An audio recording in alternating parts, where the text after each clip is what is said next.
The first time Loki opens his eyes, he is jolted awake by the unfamiliar sensation of the cold earth beneath him. As he blinks against the darkness, the night sky unfurls above him, a tapestry of twinkling stars that seem to mock his predicament. Gasping, he feels a wave of pain radiate through his body, a harsh reminder that something has gone terribly wrong. Each breath sends sharp spikes of agony coursing through him, and he quickly realizes that moving is not the best idea. Determined not to give in to the pain, he tries to focus on calming his racing mind. As the haze of disorientation begins to lift, he grapples with his fragmented memories. Flashes of disappointment and despair flicker in and out of focus. The image of Odin's disapproving gaze and the sadness in Frida's voice lingers like a shadow in his thoughts. Just as he starts to piece together the fragments of his past, the overwhelming darkness claims him again, pulling him back into unconsciousness. When he awakens the second time, he is engulfed by nightmares that twist and turn within him, relentless and suffocating. He cannot comprehend their origins, nor can he grasp why they torment him so, but they are filled with pain, loneliness, fear, and a seething anger that claws at his insides. Loki clenches his teeth, willing the memories to dissipate, but they cling to him like a stubborn fog. With each attempt to move, a new wave of pain washes over him, reminding him of the damage wrought by his fall. His body lies at the mercy of an unforgiving landscape. Yet, he feels a strange sense of defiance. Whatever physical agony he endures is a welcome reprieve from the tumult of his thoughts.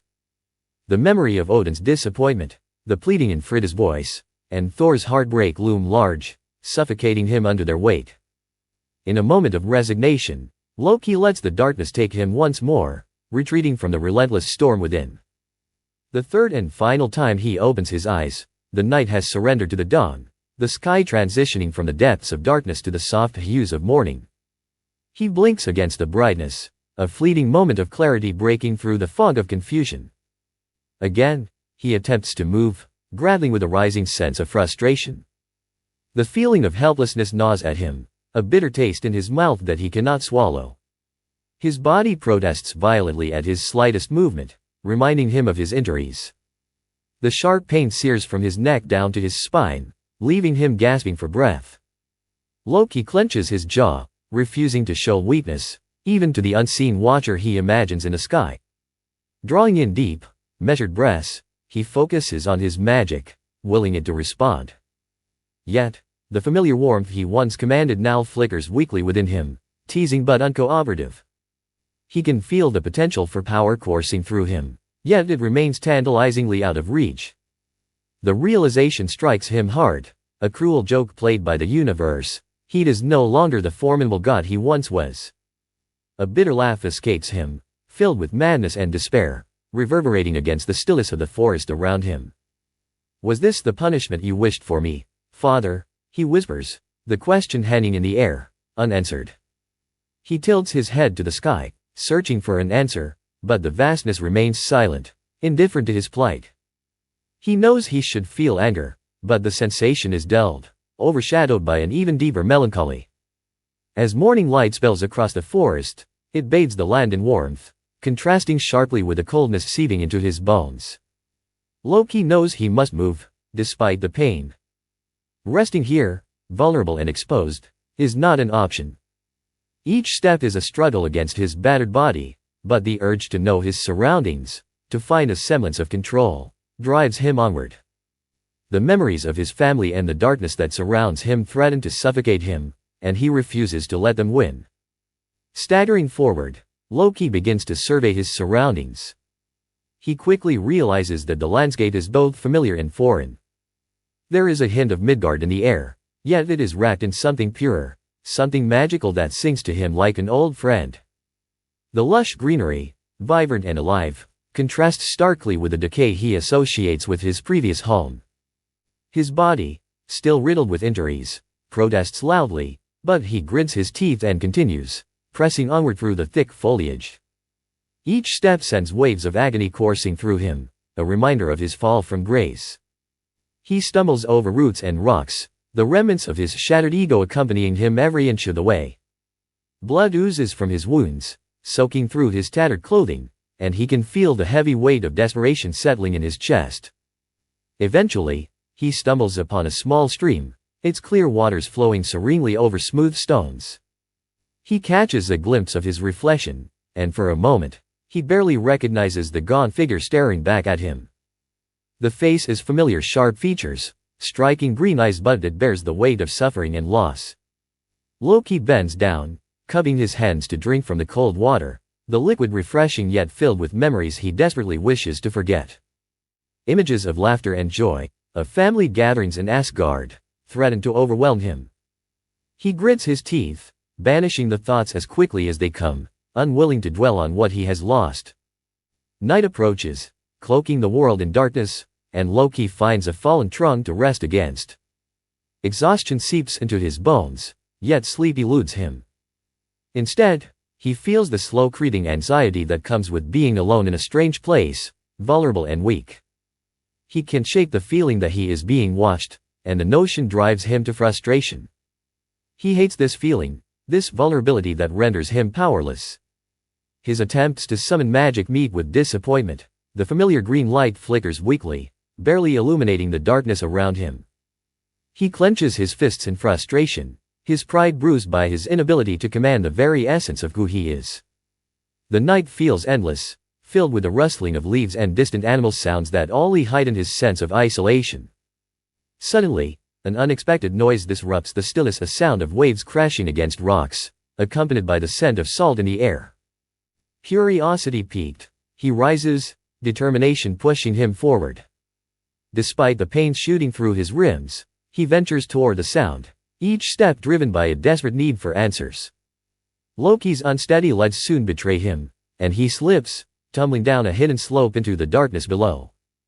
As consciousness fades, he catches fleeting glimpses of movement around him, figures darting in and out of the shadows. When he finally regains awareness, voices swirl around him, and he realizes he is no longer alone. He forces his eyes open, still feigning unconsciousness, while his mind races to assess the situation. The language is unfamiliar, the words tangling together in a confusing array of sounds. Yet, he catches snippets of meaning, mentions of gold and weapons, and a growing sense of danger tugs at his instincts. Peering through barely opened eyes, he watches as two figures approach. They are human, but there is something undeniably different about them, something that triggers an ancient instinct deep within Loki. His heart races as they rummage through his belongings, examining his armor and weapons. "Look at this," one of them says, lifting a dagger from his holster, a glimmer of greed in his eyes. A sense of fury ignites within Loki, breaking through the haze of pain and fear. In a swift motion, he seizes the man's wrist, twisting it violently until he hears a satisfying crack. With a surge of adrenaline, he pushes the man back, sending him sprawling to the ground. He springs to his feet, albeit slowly, adrenaline fueling his movements as he assesses his attackers. "Who are you?" he growls, his voice low and dangerous, as the second man lunges at him. The response is instinctive. Loki sidesteps the blow, using the momentum to twist a man's arm behind his back. The shock in the man's eyes is almost comical as he gasps for breath, but Loki doesn't pause. In a heartbeat, he launches his daggers, one hitting the first man straight in the chest, the other finding its mark in the second's throat. There is no satisfying puff of smoke this time, just the finality of death. As they crumple to the ground, the reality of his situation settles over him. He is not in Midgard. He has fallen into an unknown realm filled with beings that could threaten him. Breathless but alert, Loki scans the area, the weight of uncertainty settling in. His instincts are sharpened, but there's no time for doubt. A fire crackles nearby, and the enticing smell of food wafts toward him, pulling him closer. Desperation drives him. Heat is starting and, despite his injuries, he needs sustenance to regain his strength. He rummages through the belongings of the fallen men, searching for anything useful. Rucksacks filled with provisions, weapons, and an aid kit come into view, each item a reminder of the lives he has just extinguished. It feels strange, unsettling, yet necessary. He finds a small stash of dried meat and a canteen of water, and he allows himself a moment of gratitude before shoving the items into his own bag. As the fire crackles and the darkness deepens around him, Loki feels a flicker of hope. He may be lost and broken, but he is alive, and he will fight to reclaim his power, his identity, and perhaps even find his way back home. With the cool night air enveloping him, he prepares to face whatever challenges await in this strange new realm. In the shadows, beneath the stars, the god of mischief sets his sights on the horizon, ready to embrace whatever comes next. He decides to just wait. Loki finds himself in a realm that feels foreign yet oddly familiar. The remnants of his previous life cling to his memory like wisps of smoke, taunting him with their presence. He knows that somewhere in this world are beings who resemble humans, and now he must wait patiently for the right moment to seek out what he needs. Thoughts swirl in his mind like a tumultuous whirlpool. Some are distinct, while others slip through his fingers like sand. Among the cacophony of thoughts are memories of his recent fall, his betrayal, the despair in Thor's eyes, the fury of Odin. He is acutely aware that what he requires may not be what he desires, and each decision he faces must be navigated with caution. So he waits. He consumes the provisions left behind by the dead men, grateful for the sustenance, and takes solace in the cool, sweet beverage that warms him from the inside. The taste is unfamiliar yet inviting, and soon he realizes it carries the familiar bite of alcohol. He stares at the bottle, surprised that even in another realm, he finds a drink that surpasses his expectations. As he rummages through the pockets and bags of the fallen warriors, he uncovers an array of weapons, sharp stars, long knives glinting ominously in the faint light, and scrolls inscribed with peculiar symbols. Loki studies them, contemplating their possible uses, and ultimately decides to take everything that might aid him in the uncertain days ahead. However, the smell of decay begins to fill the air, a pungent reminder of the 2 lives he has taken. For a fleeting moment, he considers abandoning the bodies, letting nature reclaim them, but he hesitates. They were warriors, and despite the weight of his own betrayal, he cannot bring himself to leave them for the scavengers. With resolve, he gathers wood from the surrounding area and constructs 2 pyres. As the flames dance, consuming the bodies, Loki stands back, the heat of the fire contrasting with the coldness in his heart. He feels a strange kinship with the dead warriors after all. He is still an Asgardian, even if only in the darkest quarters of his mind. Once the pyres have burned low, he sets off into the wilderness, the flickering light of the flames fading into the distance behind him. Days pass, and he gradually feels himself mending. His wounds heal, the aches in his muscles subside, and the faint tingle of magic begins to pulse within him again. Yet, a persistent annoyance lingers. He cannot shake the sensation that his full power is being stifled, as though someone or something is tampering with it. He ponders Odin's potential involvement, the thought of bitter taste in his mouth. Is the Allfather's hand in this? Or is it merely the aftermath of his fall? Either way, the sluggishness of his recovery fuels his frustration. Just as he begins to lose himself in his thoughts, as sight catches his eye, a town, teeming with life, civilization at last. The architecture is primitive, wooden structures intermingled with rough-hewn stone. He observes the townsfolk, their faces dull and expressionless, their postures rigid. They move with purpose but lack any spark of joy or enthusiasm. As sudden curiosity grips him. Is this the nature of all mortals in this realm? His gaze wanders through the crowd, and he notices some of the same warriors he had encountered before, their attire changed but their demeanor unchanged. They carry themselves with the unmistakable confidence of fighters, but he senses a deeper deceit lurking beneath their surface, a skill for manipulation that mirrors his own. As he navigates the main street, Loki frowns at his own reflection in the eyes of the townsfolk.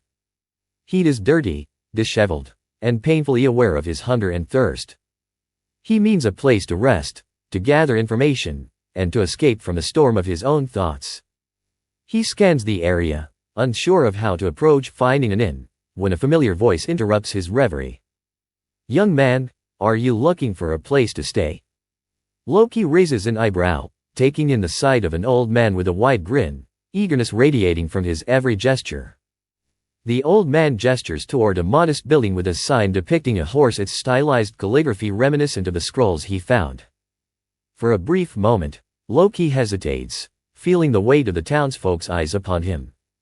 He stands out like a sore thumb, his unique features and attire marking him as an outsider.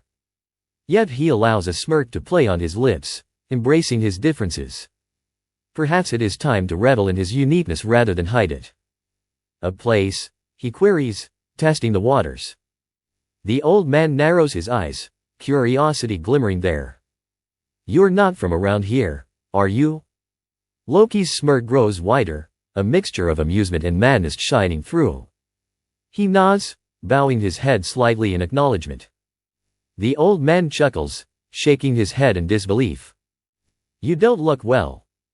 And you don't seem like a ninja either. I'm Hirakatora. He gestures toward himself, a look of expectation on his face. Loki briefly hesitates, weighing the decision of whether to reveal his true identity.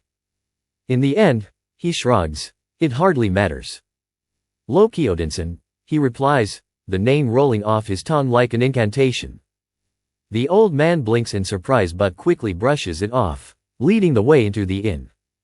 The warm air wraps around Loki, a welcome contrast to the chill outside.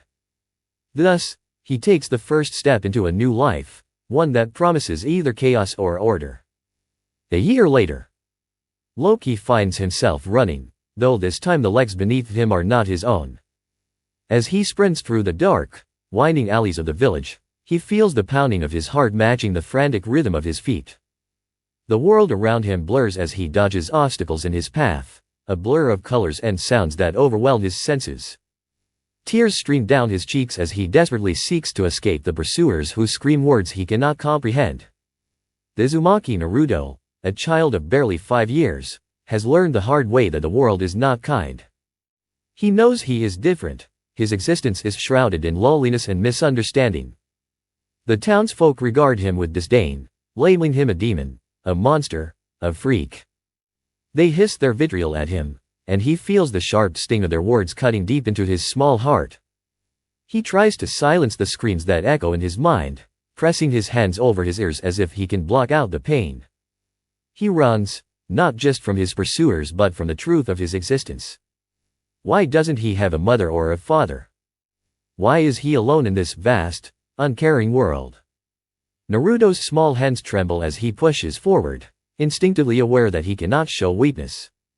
His legs tire, but he presses on, refusing to give his captors the satisfaction of seeing him falter. He has learned early that deception is a powerful weapon, especially in a world where vulnerability is punished. As he weaves through the alleys, he feels a rush of adrenaline and fear. Suddenly, he collides with the ground, the harsh surface biting into his skin. Pain shoots through him, but he quickly shakes it off. Ignoring the tears, he stands, heart racing, ready to keep running. Then, the men are upon him, 2 hulking figures blocking his escape. They laugh, their voices taunting, cruel. Naruto's breath quickens, terror coiling in his chest like a snake ready to strike. Look at the little brat, one sneers, lowering his pants as the other prepares to strike.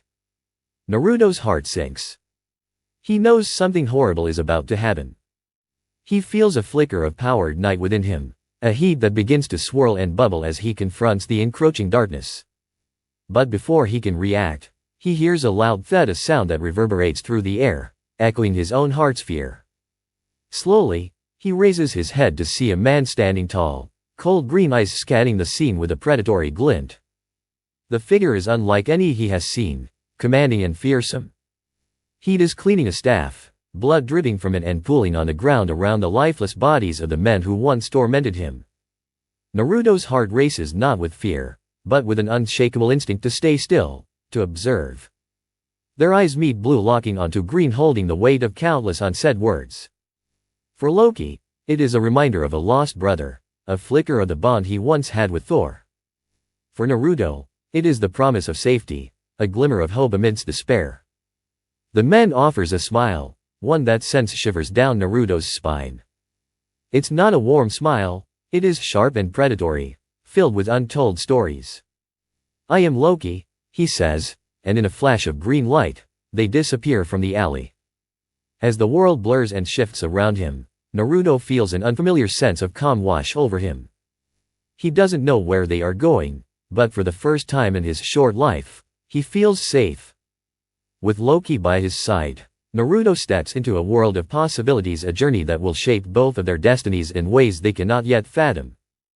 The god of mischief has found his purpose once again, and the boy has found a guardian who sees him not as a monster, but as a child. Together, they are poised on the brink of chaos and adventure, ready to embrace the unknown. The night stretches before them, dark and full of promise, and they both feel the weight of their pasts lifting as they stride into the future. It is the hair. That is the first thing Loki notices when he lays eyes on the boy for the first time. Spiky, blonde hair falls wildly on his little head, bouncing around like a vibrant explosion as the young boy acts boisterously. His arms shoot up in a triumphant gesture, and a wide, exuberant smile spreads across his face. Loki can help but think of Thor. The scene is reminiscent of his brother's youthful exuberance if only Mjolnir could accompany the spectacle to complete the picture. Yet, as always, Loki feels conflicted. A longing washes over him, stirring memories of the days when he and Thor played together as children. Anger simmers beneath the surface. Thor had broken his promise to protect him, to be there, to shield him from the hurtful shadows that lurked in the corners of their lives. Loki's thoughts spiral into bitterness as he reminds himself of his current predicament, standing at the outskirts of one of the 9 realms, an unexpected detour from his chaotic existence. He takes another sip from his steaming cup of tea, feeling the warmth seep into his bones, only to be interrupted by the boy's jubilant proclamations. The child screams at the top of his lungs, declaring to the world that he will become the Hokage of his village. He will rule, he will not be forgotten.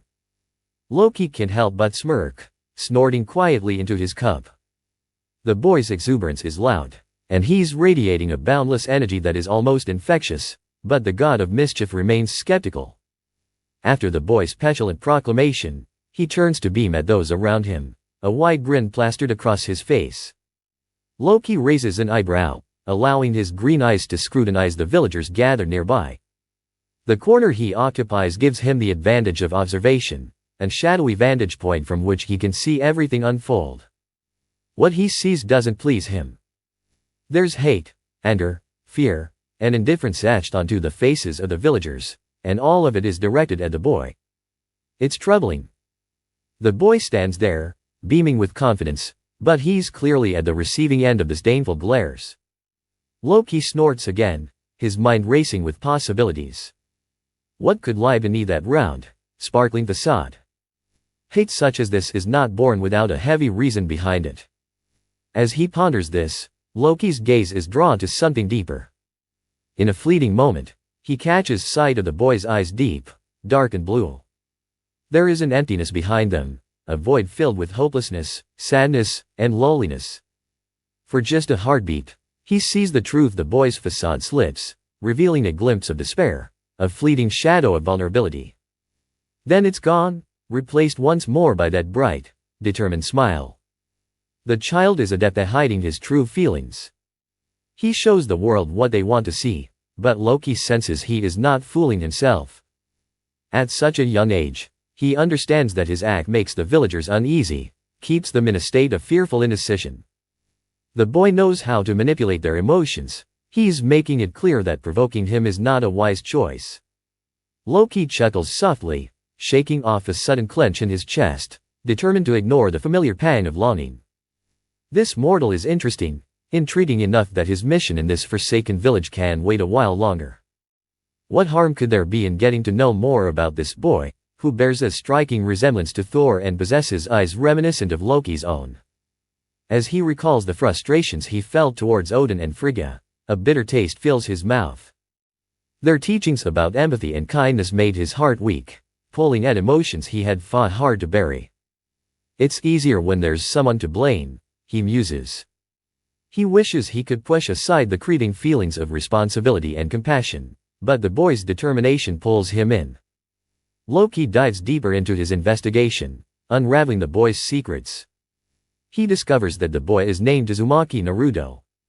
The name is vaguely familiar, and it strikes a chord within him. As the truth unfolds, Loki curses his adoptive father once more. Watching the boy closely, Loki's mind races with fury and disbelief. It's a whirlwind of emotions that he can't quite name, culminating in a moment of chaos as he unleashes his powers, leaving behind a building that bears the marks of his disturbance. Amusement mingles with anger as he observes the village ninjas scrambling in alarm, confusion erupting in their ranks. But even as he exits, his thoughts remain entangled with Naruto. Curiosity blooms within him, blossoming into an understanding that he hadn't anticipated.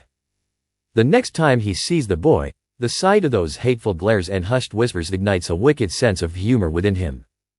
Unable to contain himself, he bursts into laughter loud and maniacal, a sound that resonates through the village. It echoes off the walls, sending a few villagers scurrying away in fear. But Loki doesn't care, he's too busy reveling in the irony of it all. This is priceless.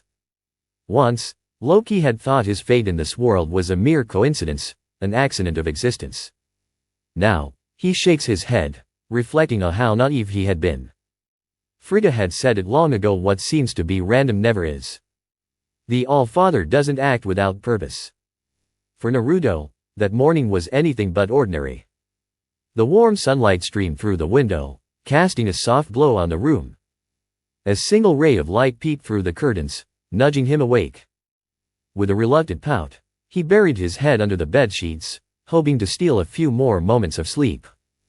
But nature's call was too urgent to ignore, and he bolted upright, dancing around the room as he raced towards the bathroom. Initially, he didn't notice anything amiss. His mind, still foggy with sleep and urgency, hardly registered the peculiarities of his surroundings. It wasn't until he stepped out of the bathroom, sighing in relief, that he froze.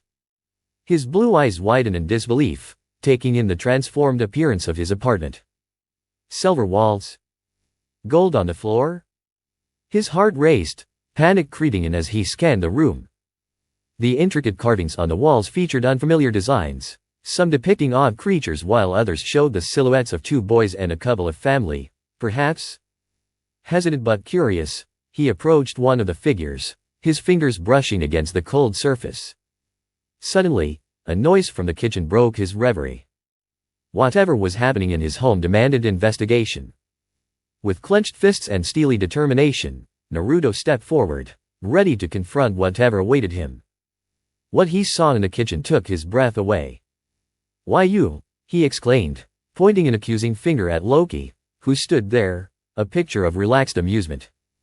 Loki's green eyes sparkled with mischief, and the corner of his lips curved up in a faint smile. "Ah, you're awake. How are you doing this morning, Naruto?"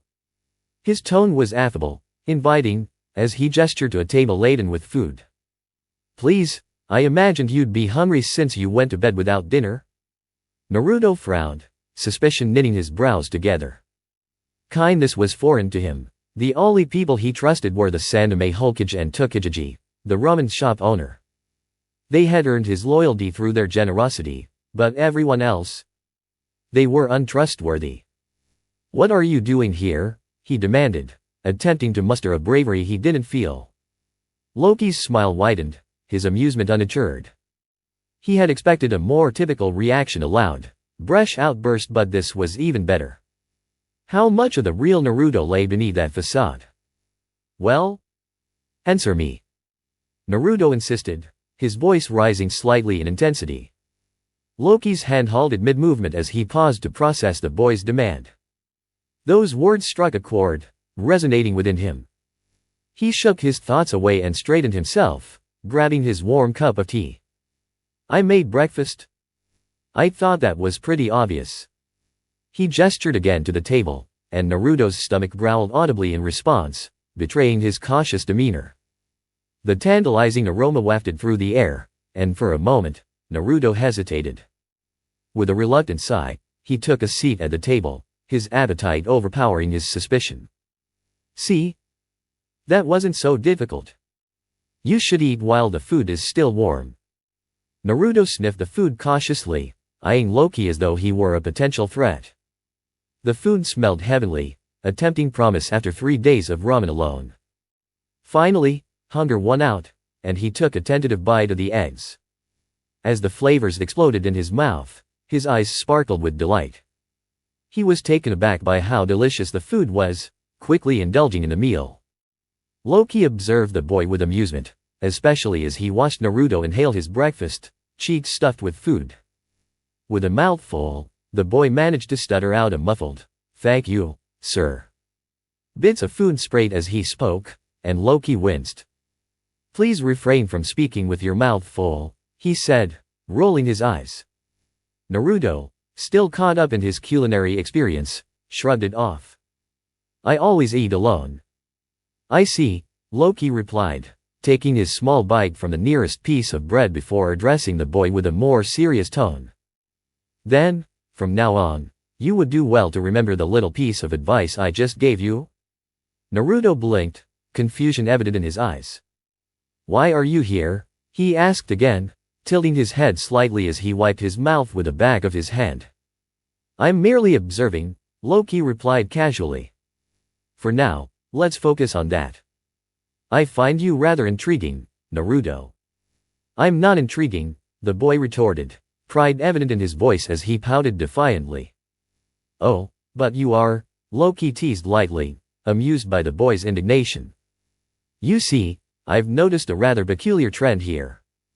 You're treated poorly for no apparent reason." "What do you know?" Naruto snapped back, irritation dancing in his azure eyes. "I know more than you might think," Loki replied, leaning forward. "I understand what it means to be ostracized. To feel unwanted." Naruto stiffened, his playful demeanor shifting as the truth of Loki's words resonated within him. "I know what you think of yourself," Loki continued, his voice smooth and soothing. "You believe you can't be loved, that no one would choose to be around you willingly. You long for recognition, to be respected, to be acknowledged as something more than a pariah."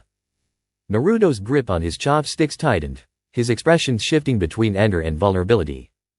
He swallowed hard, caught off guard by the intensity in Loki's gaze. "That's not true," he exclaimed defensively, but the tremor in his voice betrayed his facade. "Isn't it?" Loki asked, his tone gentle yet probing, pulling at the threads of Naruto's carefully woven shield. "You might not believe it, but you are extraordinary. You can be loved, even with the burdens you carry. But first, you need to believe it yourself." Naruto stared back, the weight of those words pressing down on him.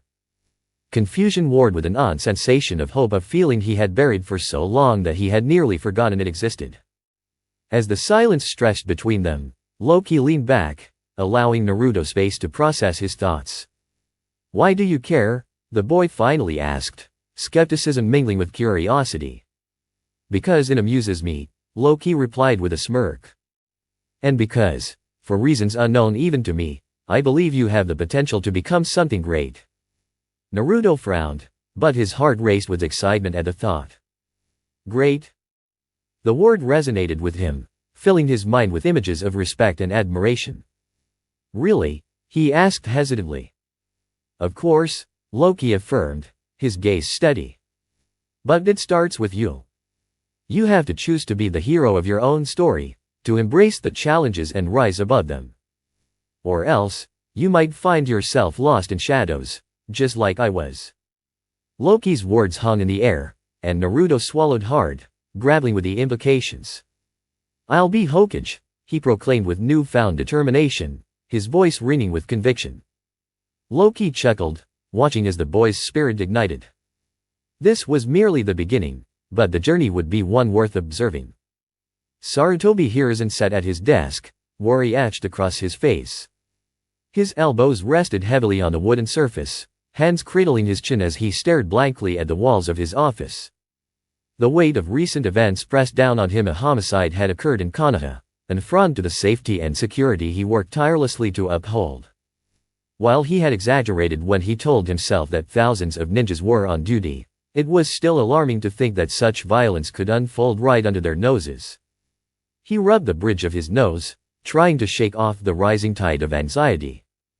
The deaths were not merely statistics, they represented a disturbing trend, and he had Chu Yunin captains investigating the matter. The victims had been from a village to the north. Outsiders who, inexplicably, had come to Konoha only to meet their end. What unsettled him most was the nature of their deaths. They had been killed with precision, no chakra involved, suggesting that the murderer was either exceptionally skilled or possessed some secret techniques that had eluded them. The air in the room turned thick with tension as Danzo Shimura, his former teammate and a man of many secrets, broke the silence. He stood by the window, gazing out at Mount Hokage, a sullen frown etched on his face. "What shall we do, Hiruzen? We cannot let this go unpunished." His voice was low but carried an unyielding conviction. "And what are the reports regarding the Jinfuer key? It seems he may be involved." Hiruzen's posture straightened, and a fierce glare turned to Danzo. "Don't you dare bring Naruto-kun into this." His voice boomed, echoing in the confined space. He slammed his hand down on a desk, a rare display of anger for the typically calm Hokage. "We have no evidence other than the opinions of those who dislike him." "But there is evidence," Danzo countered, his single eye narrowing. "The guards you placed around him reported seeing men following Naruto before they lost sight of them." Kohara Yudiden, another of his former teammates, spoke up. "This brings another serious matter to light.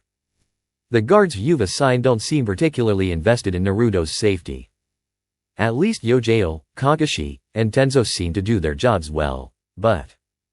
Hiruzen sighed, pinching the bridge of his nose. "Let's focus on the crime at hand, not on Naruto's personal protection." He took a moment, trying to collect his thoughts. The last thing he wanted was to discuss the unknowing stigma surrounding the boy who was still, despite everything, a child. Kohara nodded, her brow furrowed in thought. "What do we know about the men who were killed?" "They were not from Kanata, as I mentioned, but from a village to the north. They were staying at an inn in the center of town. No known families, no ties here," Hiruzen replied, the gravity of the situation weighing heavily on him. "Something must be done," Danzo insisted. "This could lead to chaos. The villagers are already skittish, and whispers about Naruto will only fuel their fears." "I plan to put Anko in charge of the investigation," Hiruzen stated, brushing aside the tension in the room. "Orochimaru is known for his unpredictability. Anko might provide insight into his patterns." Danzo regarded him, skepticism flashing in his gaze. "And while you do that, perhaps you should check on Naruto. The news about his involvement has already leaked to some of the villagers. They'll be looking for someone to blame." As Hiruzen made his way to the door, he nodded. It would be prudent to ensure Naruto remained indoors for the day, especially with the winter festival approaching. Meanwhile, in a small, cluttered apartment, Naruto Uzumaki was doing his best to ignore the world outside. He glanced at Loki, a figure of mystery who had appeared in his life like a whirlwind. Tension radiated from the man, his jaw set tight, a stark contrast to the carefree demeanor expected of a child's imaginary friend. "You say you're not a ninja, right?" Naruto asked, curiosity peaking as he noticed the strange scepter Loki held. Loki nodded. "Correct. I'm not bound by your world's laws. But those men? They were unfortunate." He waved his hand dismissively, but Naruto's eyes narrowed. "Then how could you do this? Why did you kill them last night?" The question hung in the air, heavy with accusation. Loki raised an eyebrow, a hint of mischief in his gaze. "I didn't kill them, but let's just say I've influenced events in my own way." He began to pace, his posture commanding as he explained, "This illusion was not crafted through your ninja arts. The power in this world is unlike anything I've encountered before, but it is not the source of my strength." Naruto tilted his head, intrigued but confused. "What do you mean? You can do ninja stuff without being a ninja." "Precisely," Loki affirmed, a smirk creeping onto his face. "My abilities extend beyond what you call ninjutsu, taijutsu, or genjutsu. Though I've picked up a few tricks from your kind." "Genjutsu? That's what it's called," Naruto exclaimed, excitement bubbling over. Loki chuckled, enjoying the boy's enthusiasm, yet feeling the weight of his own responsibilities. He snapped his fingers, conjuring a bowl of warm ramen that appeared instantly in his hand. Naruto's eyes widened, his mouth watering. But just as quickly as it appeared, the bowl vanished, leaving Naruto in stunned silence. Why did you do that? How did you do it? Naruto's gaze was wide, full of childlike wonder. Are you like a super ninja? Can you teach me? Can I make ramen appear like that? Loki chuckled again but quickly felt the gravity of the situation. The boy was still young, and his education left much to be desired. I am not what you think, Loki started, but he was interrupted by his sudden noise. Sir? Ow, sir. A soft voice caught his attention. Loki placed a hand over Naruto's mouth, silencing him just in time as he sensed a disturbance outside. Be quiet, child, he whispered, staring intently at Naruto. When I save your life, you owe me a life debt. What? Why? Naruto's eyes widened, a mix of anger and confusion surfacing. What does that even mean? Loki sighed, realizing that explaining such concepts to a child would be challenging. It means I save your life, and in return, you must do as I say until your debt is paid. Naruto's defiance surged. You're lying. I've never heard of that before. Where I come from, it's a significant matter, Loki insisted, his voice low and serious. Where do you come from? Are you from Canada? No, I'm not, Loki replied, his tone firm. Then I don't owe you anything. In Canada, we don't do this. Naruto crossed his arms defiantly, his face set with determination. Loki leaned closer, unable to suppress a grin. But my little man, these laws transcend your small village. This is something you, as a mortal, cannot fully grasp. What? Naruto's brow furrowed, struggling to keep up with Loki's complex language. Suddenly, footsteps echoed outside the apartment. Naruto's eyes lit up with a mischievous glint. You don't want Itachi to find you here, do you? He giggled, clearly enjoying the thought of Loki being discovered. Loki frowned but nodded, sensing the urgency of the situation. If you keep my presence a secret, I'll consider lifting the life debt. Really? Naruto's eyes sparkled with excitement.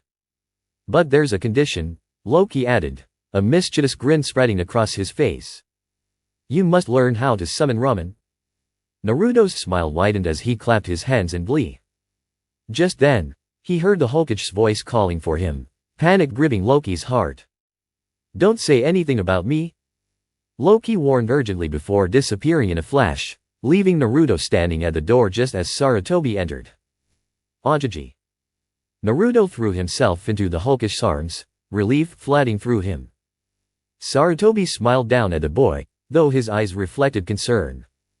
How are you, Naruto-kun? Sarutobi asked, kneeling to meet his gaze. I'm okay, Naruto stammered, glancing away. Sarutobi sensed something was off. Really? You don't look okay to me, he replied, placing a gentle hand on Naruto's shoulder. Is everything all right? I heard about last night, 2 men were following you. Naruto's expression shifted, fear dancing in his blue eyes. I was scared, he admitted, choking on his words. They said horrible things. Oh, Naruto, Sarutobi murmured, drawing the boy into a comforting embrace. What did they say? Why do they hate me? The question fell from Naruto's lips, heavy with sorrow. Am I really a monster? Sarutobi's heart sank as he pulled back to meet Naruto's tear-streaked face. What did you hear? They called me a monster. A demon.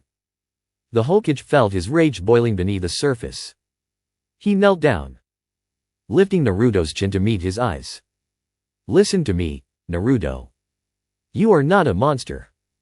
You are my precious student, and I'll never let anyone harm you.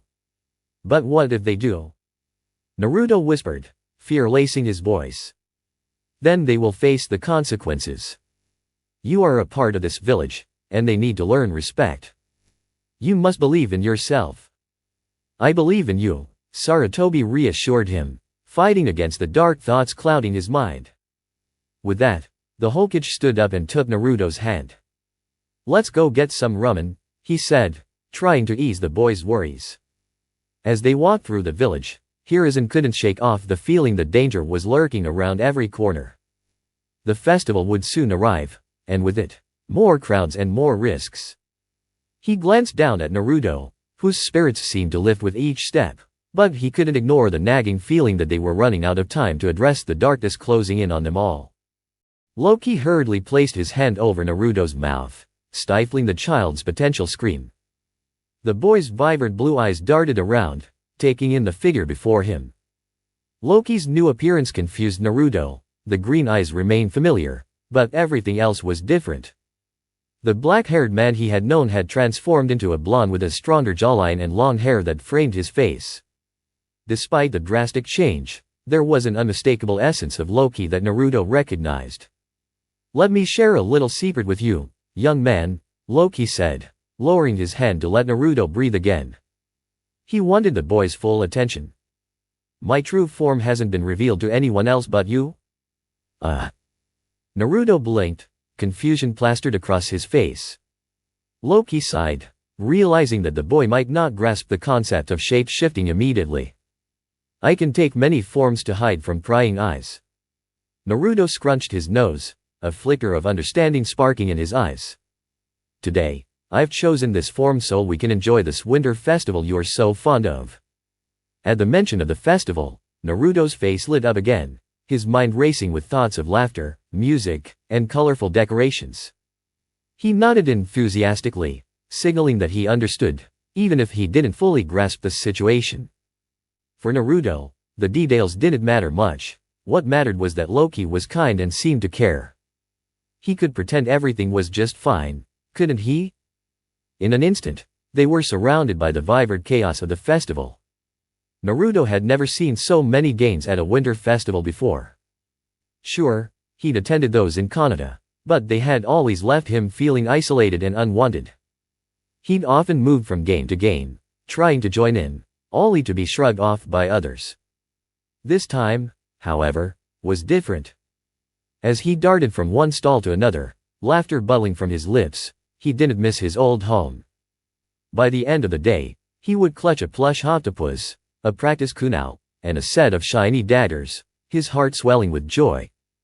The festival was a feast for the senses. Colors danced around him, laughter echoed, and warmth enveloped him like a cozy blanket. From a distance, Loki watched Naruto with a mixture of amusement and pride. The boy was gleefully exploring, lost in the revelry. As Naruto played and laughed, Loki turned his gaze to the surroundings. This village had a reputation, known for its military prowess and economic strength. Whispers of two individuals wielding legendary beasts echoed through the darker quarters of the shinobi world. For Loki, these tales translated to potential power. His musings were interrupted by a voice beside him. "Is he your son?" Loki turned to see a young man standing nearby, his dark skin contrasting with the bright colors of the festival. The boy wore sunglasses and a forehead protector, a clear sign of his ninja status. "Why yes, he is my son," Loki said, surprising himself with the ease of the lie. There was a momentary flicker of surprise on the young man's face. "Really?" he asked, tilting his head in skepticism. "He looks familiar." "And so do you." Just for the fun of it, Loki decided to lean into the charade. "I'm Thor," he said, shaking the young man's hand with a smirk. "Thor? Strange name," the boy replied, his brows knitting together in confusion. Loki chuckled, enjoying the irony of the situation. "For an even stranger foreigner, I assure you." As Naruto continued to beam at Loki from across the festival, he was oblivious to the exchange happening behind him. The blonde was excitedly waving, showcasing his newfound treasures. "Look what I got. This girl over here let me try to catch fish, and I won," he exclaimed, his words tumbling out in a rush. Loki watched, amusement dancing in his eyes as Naruto presented a plastic forehead protector emblazoned with a symbol of Kumigaku no Sato. The boy carefully placed it on his head and beamed, his pride radiating like sunlight. "How do I look?" Naruto asked, his expression brimming with hope. In that moment, Loki was struck by the innocence of the child. He could see the yearning in Naruto's eyes for acceptance, a desire for someone to acknowledge him. It reminded Loki of his own childhood, an ache he had buried deep beneath layers of mischief and chaos. He hesitated for a heartbeat, then reached out, placing a hand gently on Naruto's head. "You look like a ninja." The word slipped from his lips, and while he almost added "son," he thought better of it. The boy didn't need that kind of pressure just yet. Naruto's eyes widened, and his grin grew wider. "Really? Really? I do." He turned to the girl beside him, his excitement palpable. "Please, your dad would say that," the girl shot back, crossing her arms with a huff. "But you're not from here, so you're not a ninja?" "Yujito." "You don't need to be so rude," the young man, interjected, though his tone was light-hearted. The playful banter only made Loki smile wider. There was something endearing about the way children interacted, innocent yet chaotic, mischief bubbling beneath their laughter. Before the conversation could go any further, an announcement cut through the air, a booming voice heralding a demonstration. "Oh. It's a demonstration. Come on, Naruto," Yujito exclaimed, grabbing Naruto's hand. He looked back at Loki, who watched in bemusement as the boy's eyes sparkled with anticipation. "Come. You have to see this." Naruto pulled Loki along, and the god found himself swept into the spectacle. As they reached the crowd, Naruto's excitement was infectious. The demonstrations showcased skilled ninjas performing incredible feats, jutsu that called forth elements and illusions that left the audience gasping in awe. Loki watched the children, particularly Naruto and Yujito, their laughter ringing in the air, a melody he hadn't realized he missed. "So, you're not from here, are you?" Bea leaned casually against the wall, observing Loki. He had a keen look in his eyes, as if he could sense the otherworldliness radiating from the man. Loki took a moment, biting into a rice cake, weighing his response. "No, we're travelers," he said carefully. "We left Kirigakure after the situation took a turn for the worst. Right now, my main concern is to provide Naruto with a home." Bea nodded slowly, processing the information. "And you chose to establish yourselves here in Kumo?" "Not precisely here," Loki replied, watching Naruto's animated gestures. "Naruto wanted to experience a winter festival, and we happened to be nearby." "Oh, well," Bea said, glancing at the two children, "he seems to have made friends with Yujito. Perhaps you should consider." Loki cut him off, sensing the undertone in Bea's voice. "Perhaps," he replied, allowing the idea to linger without committing. Meanwhile, in another part of the village, Danzo was seething. He had just received the reports from his root soldiers regarding their failed attempt to capture Naruto. The frustration built within him as he glared at the men kneeling before him, their heads bowed in shame. "I want to know how this well-thought plan came crashing down on us." Danzo slammed his cane against the ground, the sound echoing through the dimly lit room. "Explain your failure." The masked man, known as Hawk, finally spoke, his voice low and measured. "It was going according to plan, Danzo-sama. We distracted the Umbu in charge of him, leading them to Naruto while providing just enough information to make him feel cornered. The boy was terrified. All we needed was that last push, but then everything went blurry." Danzo interjected, narrowing his eye at the two soldiers. They nodded, shame and fear evident in their expressions. "We tried to dispel the genjutsu, but it didn't work," Bear, the second soldier, added, his deep voice betraying his unease. "It felt different, as if time had stopped." Danzo's fury intensified. "You, two of my best men, were deceived by his simple genjutsu? Pathetic." His voice dripped with venom as he glared at them. "You're to find this person who thwarted my plans. Either they join us, or they die. Do I make myself clear?" The two men nodded hurriedly before being escorted away, leaving Danzo seething in silence. He leaned back in his chair, deep in thought. The failure had disrupted his carefully laid plans, but he could see a silver lining. Perhaps he could turn this to his advantage. If Naruto realized he had been lied to about his past and the truth of his ceiling, he might seek Danzo's acceptance instead. Back at the festival, Naruto was on the verge of exhaustion. He leaned against Loki, who had been silently observing the unfolding friendships around him. Yujito was animatedly explaining the perks of living in Kumigakure, her voice a cheerful buzz. And you can totally become a genin by the age of 10. 10. That's better than other villages, she said, her enthusiasm infectious. Naruto yawned, sleep tugging at his eyelids. He glanced up at Loki, silently pleading for a break. Yujito noticed his sleepy expression and turned her gaze to Loki, her eyes widening with a puppy dog look that Loki had learned to be wary of. Are you going to stay? She asked, her voice filled with hope. Loki hesitated for a moment, weighing his options. We have to leave soon, but I promise we can return for the next festival. He felt a pang of guilt for the inevitable farewell, but the chaos around him reminded him of the unpredictability of his existence. As they prepared to leave, Naruto turned to his new friend. Can we come back?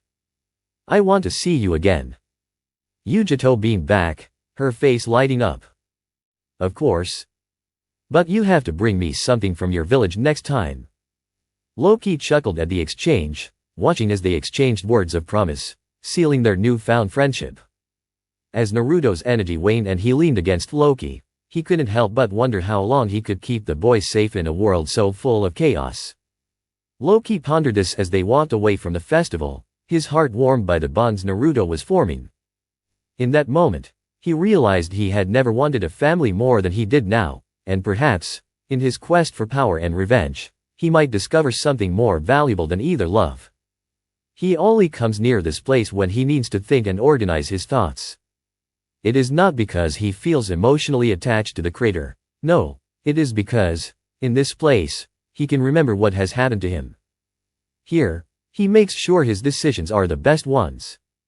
His green eyes sweep the area where he had fallen a year ago, while his mind reminds him that he can lie to the others but not to himself. It has never worked before, and it won't work now. For Loki, this place represents all he has lost. It embodies everything he is trying to reclaim. As he watches the hole he had opened in the ground, Loki recalls the moment of his fall into the wormhole. Initially, the first weeks after he had arrived in this realm, his memories of the fall were blurry, but they were filled with feelings. He remembers nothingness, a void deep enough to envelop him while applying pressure made of fear and desperation. There exists a place in the infinite universe, within the numerous branches of Yggdrasil, that leads to a world of darkness Loki is certain he doesn't want to know. Ever. Yet, he knows someone pushed him away from it.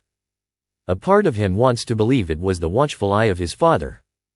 Another part conjures the image of a disappointed Odin, recalling their last conversation before the All-Father slipped into the Odin sleep. Loki looks down at his hands as anger and regret threaten to overwhelm him. You have chosen a particular place to meet me, Lie Smith-san. Loki turns around, recognizing the voice but noting that the man resembles Fondrol, albeit with certain particularities he is sure the man wouldn't appreciate. Loki smirks, knowing that if the Warriors 3 and Lady Sif, along with Thor, ever came to this realm, they would be in for an uncomfortable surprise. He almost wishes Heimdall would stop watching and inform his father of the mischief he is causing in this place.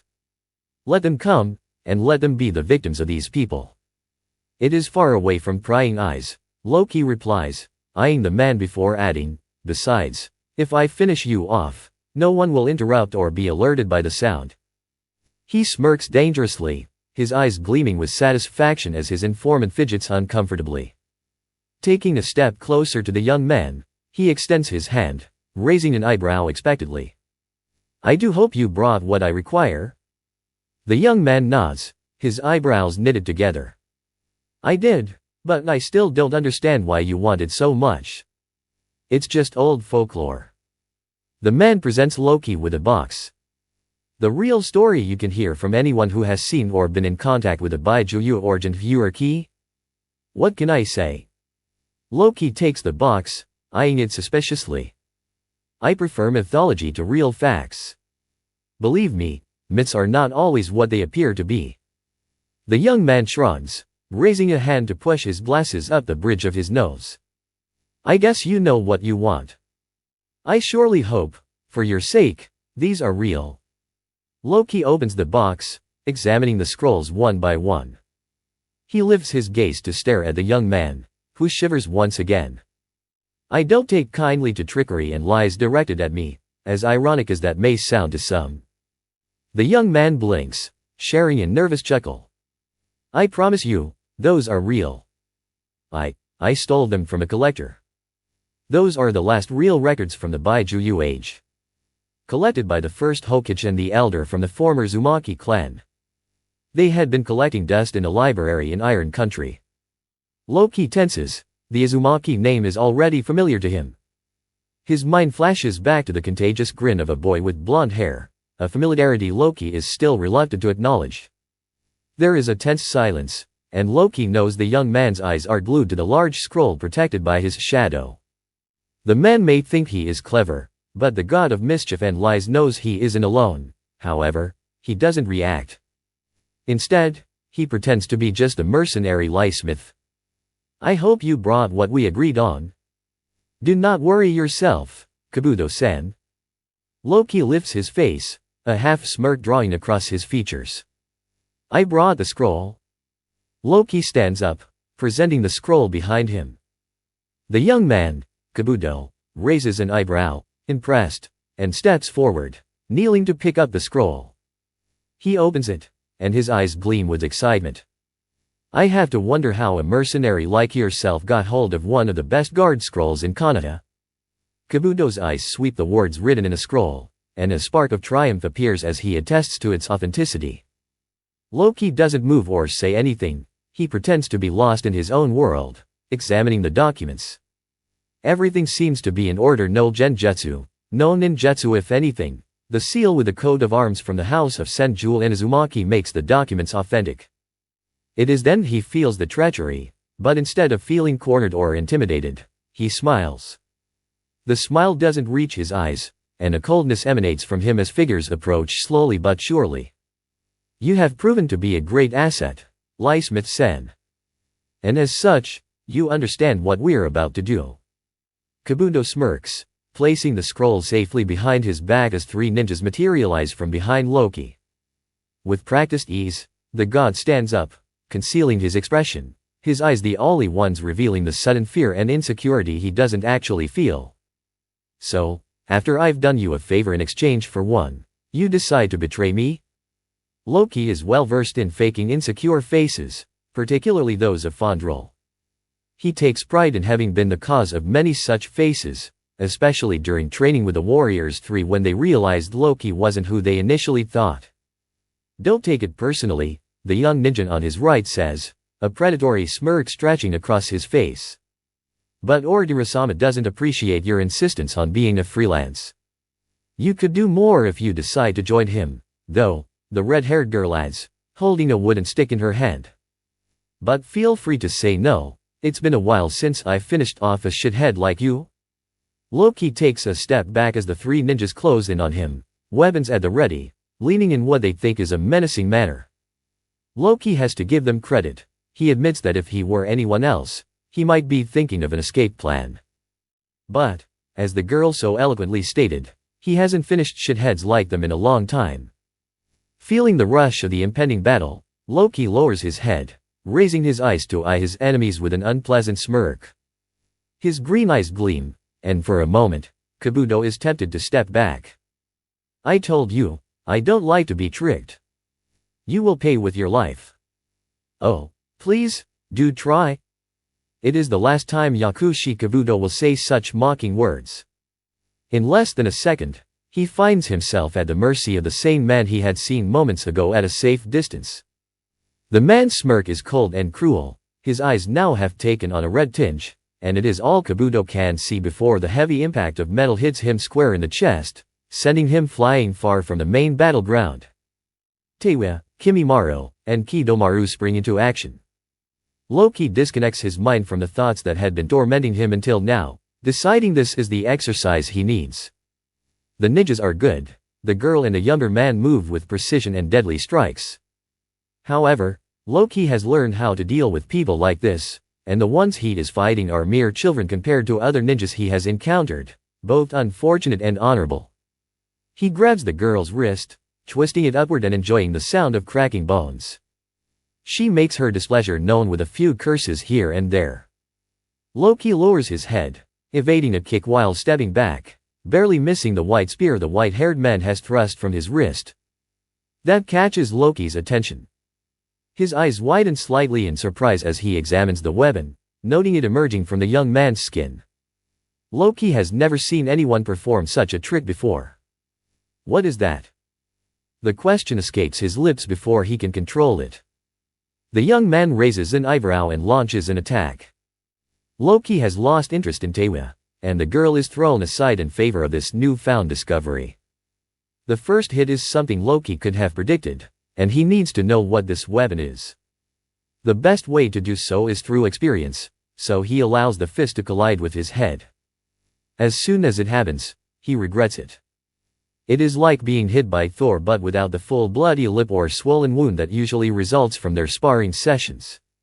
Sure, there is pain and probably a large bruise the next day, making Loki wonder how a mortal can possess such power behind his fist. Kimimaro looks pleased, his eyes sparkling and his expression relaxing. It is an ability I was born with, the young man comments while still controlling the fight. My bones are stronger than normal, and I can use them as weapons. So that explains it. Curious ability, but then again, some people in this realm can change the color and form of their eyes, others can create shadows, and many others can manipulate the elements at will. Loki remains on his guard, calculating his moves carefully, careful not to let anyone get in his blind spots. Tewa uses her flute, and the next moment, Loki feels his body growing heavier. Shit. He should have anticipated this. The girl can summon monsters and control the battlefield with the right tune. This time, instead of fighting back, he stumbles forward, his body now too heavy to move. He leans against a tree, his focus not only on the new pain inflicted on his shoulder from the impact but also on a flurry of words Tewa screams at him, curses about not letting him have his way. Loki grins, amused at how predictable they are. Did you think I would come unprepared? He mutters under his breath, feeling the familiar tingle in his fingertips, the primal spark of magic weaving through his mind as he gathers energy from the space around him. This is the key moment.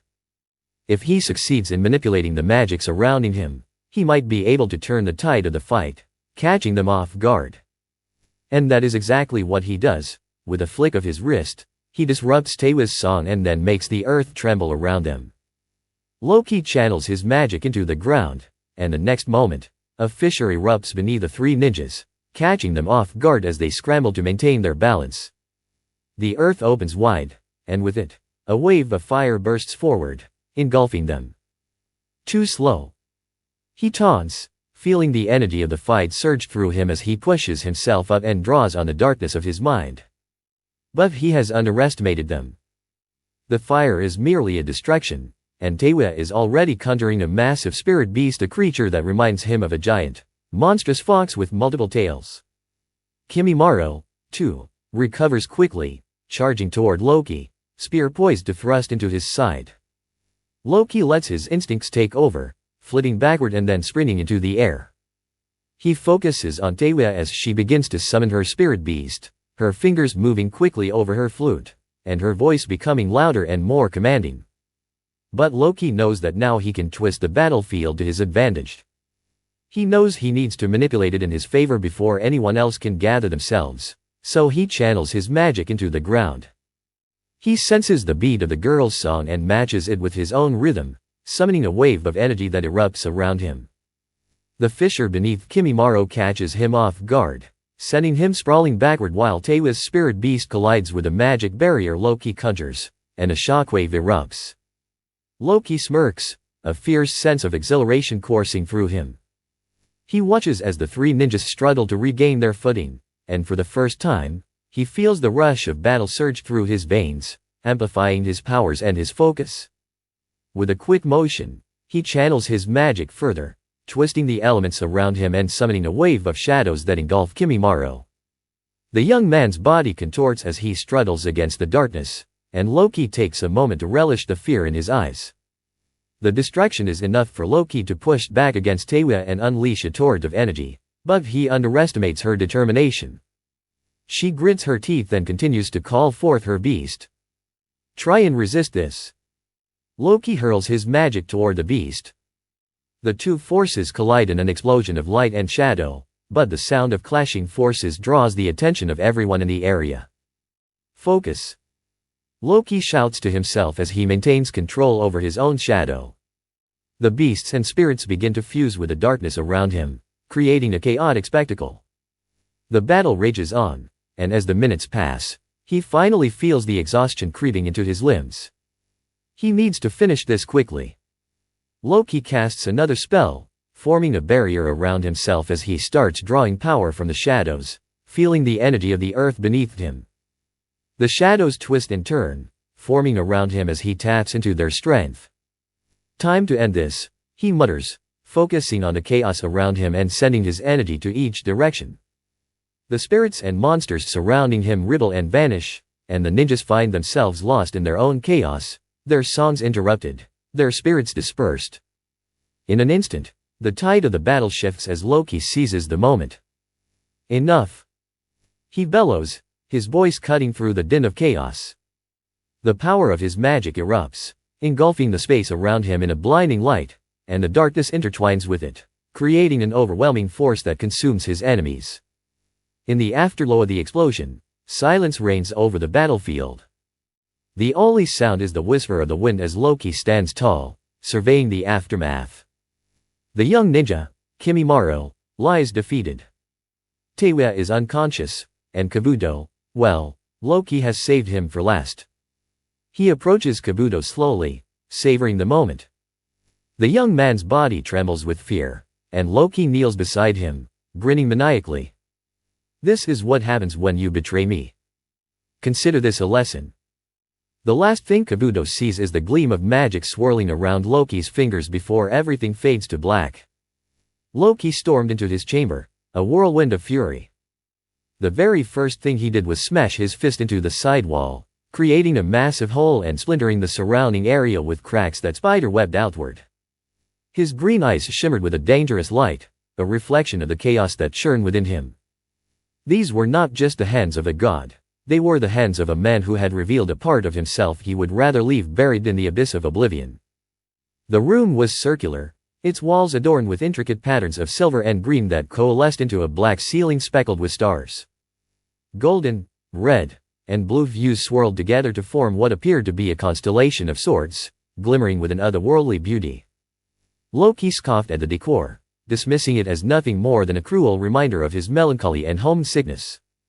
Instead, he blamed it on the fact that the constellations in this realm were vastly different from those he had gazed upon in the skies of Asgard. With a wave of his hand, Loki transformed his appearance, erasing the remnants of his earlier turmoil. He strolled over to the nearest chair, settling down with a flourish.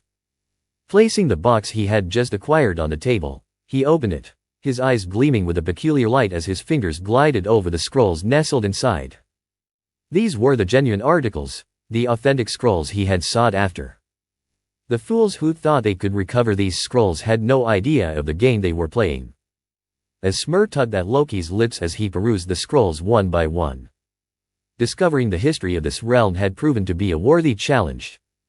Most of the tales were riddled with myths and exaggerated accounts of actual events, crafted by a populace that would believe any fantastical story as long as it fit within their limited understanding.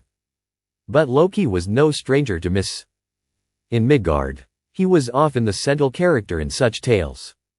While some of them contained a kernel of truth, others were well-crafted lies, deceitful narratives woven to manipulate the minds of the masses. What intrigued him most was the legend of a man, or perhaps a god, known as the Rakuta Sennin. He was the focal point in all stories relating to the origins of the magic wielded by the inhabitants of this realm. The narratives surrounding him painted him as the progenitor of the tailed beasts, powerful entities that embodied the essence of chakra itself. Yet, He was also the figure who left behind nothing but 2 offspring and the ability to use magic through hand signs and bloodline techniques. Loki's attention was drawn to a scroll emblazoned with a striking number 9 in black ink, resting upon a crimson background. The Kyubai no Kitsune. The scroll bore the seal and coat of arms of the Uzumaki clan. Loki couldn't help but think of the little boy he had been observing for the past 6 months, the boy who had ignited something within him, a spark of curiosity he wasn't quite ready to accept. His long, delicate fingers brushed against the scroll as he caressed its surface, tracing the number 9. A grin crept onto his lips as he finally lifted it from the box, unfolding it before him. He needed to understand what he was getting into before deciding how wise it would be to pursue the power of the 9 Baijuyu. Meanwhile, in a nearby clearing, Naruto Uzumaki was intently focused on a tree. He narrowed his eyes, summoning all the concentration he could muster as he hurled a knife straight toward it. To his dismay, it fell harmlessly to the ground, lacking any semblance of flight. Frustration bubbled within him, and he let out an exasperated sigh, pouting slightly as he kicked the knife away. This shouldn't be so difficult. The knives were sharp enough. He had learned that lesson the hard way, still nursing a bandage on his arm from an earlier mishap. Yet, the Uzumaki Naruto was not a boy known for giving up. Well, he wasn't known for much yet, aside from the pranks he pulled around the village. But that was all about to change. One day, he would become the greatest ninja the world had ever seen. With that ambition in mind, he picked up the knife from the ground and threw it again, only to fail once more. "Ah, you're doing it wrong," came a deep, playful voice from behind him.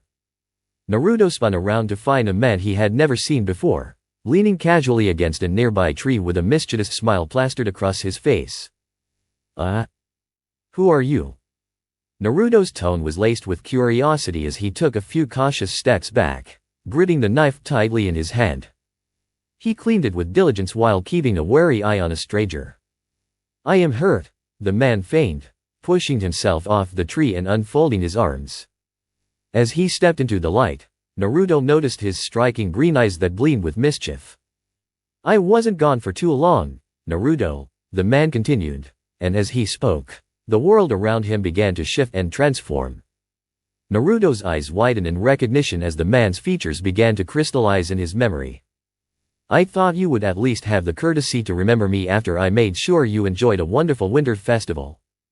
Before Loki could react, Naruto surged forward, wrapping his arms tightly around him in a hug. Loki looked down in astonishment as the boy beamed up at him with pure, unadulterated joy. "Loki, I thought you forgot about me. You left, and then I waited, but you didn't come." He released Loki with an enthusiastic bounce. Look. I've been trying to use the daggers you got me, but, well, I can't seem to get it right. It's hard. But, where have you been?" Loki stood there, momentarily speechless. The child acted as if he had been waiting for this reunion for ages, a long-lost friend returning from an extended absence. A warmth spread through Loki's chest, one he hadn't expected. But his mind rebelled against the notion. Just hours earlier, he had been wreaking havoc, destroying the lives of those who dared to oppose him. He had morphed into the very monster that haunted children's nightmares in Asgard. I am the monster parents warned their children about at night. The thought rattled in his mind. The god of mischief shook off the unsettling sensation as Naruto grasped his hand, leading him back toward the target practice area. The weight on Loki's chest grew heavier, pulling at something deep within him. "Come, brother. Come with me. No one can challenge me in combat the way you do. Come on, Loki. Watch me." Naruto urged, dragging him over to the makeshift target. He picked up a dagger with determination, biting his lip as he threw it once more, only to miss the mark yet again.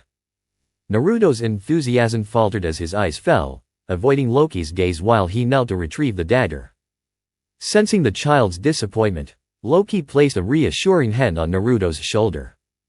"You're doing it wrong," he said gently, recalling the many lessons he had learned throughout his all-long life.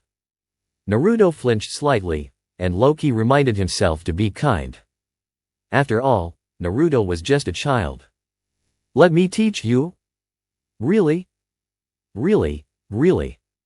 Naruto's eyes lit up with hope, a radiant blue that reflected his eagerness. But you said you are not a ninja?" "That doesn't mean I don't know how to fight," Loki replied, a confident grin forming on his face. "As a matter of fact, I was the best back home at hitting all my targets." "Cool. So, you'll teach me?" Naruto bounced on his toes, practically vibrating with excitement. "Of course. I can't let you be untrained if you're to pay your life debt to me." Naruto paused, crossing his arms and narrowing his eyes. He scrutinized Loki as if trying to discern the man's true intentions. But there was no malice in Loki's voice or expression. He seemed genuinely content. "You don't have to teach me if you don't want to. You don't have to make excuses," Naruto said quietly. Taken aback, Loki turned to the boy, pondering his words. Clearing his throat, he admitted, "I apologize if you misinterpreted me." Naruto frowned, searching Loki's face for sincerity. "What do you mean?" "I would help you with your technique regardless of any debts," Loki replied. "I was merely trying to be affable in our conversation." "What's affable?" Naruto scrunched his nose, pondering the unfamiliar word.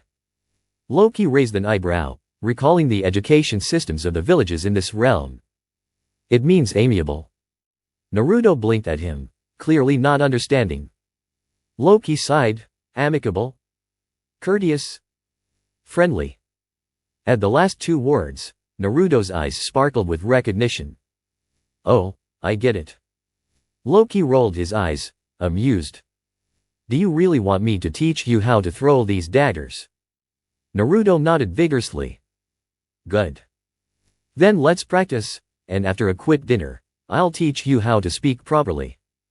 "But I already know how to speak." As they made their way down the bustling streets, Naruto walked with his shoulders thrown back and his chin held high, a brilliant smile lighting up his face. If anyone had bothered to notice his expression, they might have thought he had won the most prestigious prize in the land, perhaps even the very affection of a god. But as they passed the villagers, their contemptuous glares and whispered judgments fell upon them like rain. "Hey! Watch where you're going," a villager spat at them, glaring as he shoved Naruto roughly aside. Naruto stumbled slightly, but Loki caught him before he could fall. "Stay close," Loki warned. "You're not a danger to them, but they are to you." "Why do they hate me?" Naruto muttered, his earlier exuberance evaporating in an instant. "Because they are fools, ignorant of the true nature of power," Loki replied with disdain, brushing the dirt off Naruto's shoulder. "They can see beyond their own cowardice. Their eyes have been clouded by the shadows of fear, unable to see the light you possess." "Light?"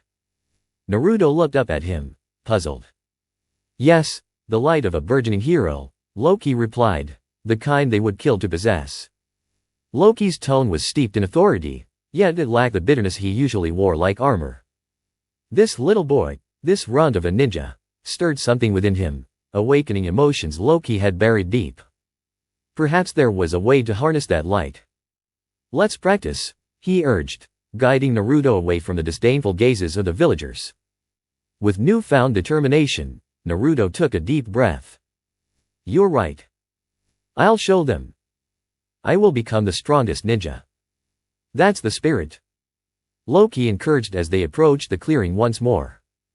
As they began their training session, laughter echoed through the trees, mingling with the whispers of the wind. Despite the growing darkness surrounding them, the bond forged between Loki and Naruto illuminated their hearts, a beacon of hope in a world fraught with challenges. Little did they know, a storm was brewing beyond the horizon, one that would test the strength of their newfound friendship and the limits of their resolve. There is a moment of complete surprise, hanging thick in the air like a tightly wound spring. Loki halts his advances, his green eyes narrowing as he searches for the source of the voice that pierced through the silence. The darkened cage around him reveals little more than a pair of yellowish eyes, gleaming with amusement and keen observation. "You know about me," Loki states, tilting his head with a mix of curiosity and caution. He resumes his slow, deliberate walk, his hands clasped behind his back, while his cape billows calmly in the invisible breeze. The creature within the cage growls, the sound low and primal. Heavy fidgeting reverberates as it shifts, leaning closer to the bars. As a sliver of light touches the being, Loki sees red fur and sharp, dangerous fangs glinting in the dimness. "Of course I do. You reek of Asgardian blood," it snarls, its voice a blend of menace and intrigue. "Not only that."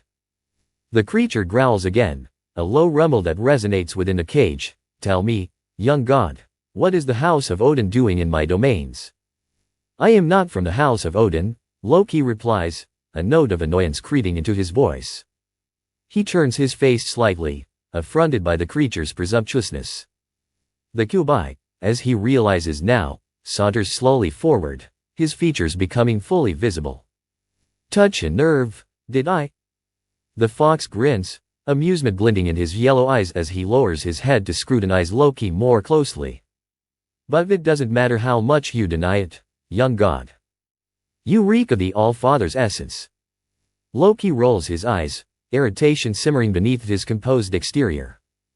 The Kyuubi's amusement only fuels his frustration. Yet, he can't deny the hint of truth in the creature's words. He feels the weight of his lineage pressing down upon him, a constant reminder of who he is and who he is not. "You don't seem to be much of a lord or even a threat trapped inside a little boy," Loki sneers, taking a step closer to the cage. He gazes up at the Kyuubi, who stands tall and imposing, a smirk curling at the corners of his lips. "The words of an incarcerated beast are meaningless to me. Watch your words, Silvertongue. Daddy isn't here to save you if I decide to teach you some manners." Loki really laughs because the idle threat of the creature, despite its ferocity, is somewhat amusing. The fox just revealed that he knows more than he initially let on, and Loki decides to set aside the daddy comment for now. "So, you have heard of me. Even in this distant world, in this well-planned cage, you have heard of me." The Kyuubi snorts, raising an eyebrow, his ears twitching with anticipation as Loki moves in front of the seal on his cage. Who hasn't heard of the famous Loki Silvertongue and his older brother, the mighty Thor? Loki clenches his fists, never losing the cold smirk as he glances at the Kyuubi. "Careful there, you wouldn't want to find out what a son of Odin can do to you, Karema." This time, the fox freezes, surprise flickering across his features as he stares at Loki. The god smirks, caressing the metal bars of the cage, his voice dripping with innocence and amusement. "Touch a nerve, didn't I?" he taunts, raising an eyebrow as he lets his words echo in the chamber. Karema watches the god with growing intrigue, a low chuckle escaping his lips. The surge of magic in the air is palpable. Loki senses it and instinctively prepares for an assault, his hands drifting towards his daggers, but the situation doesn't require violence, not yet.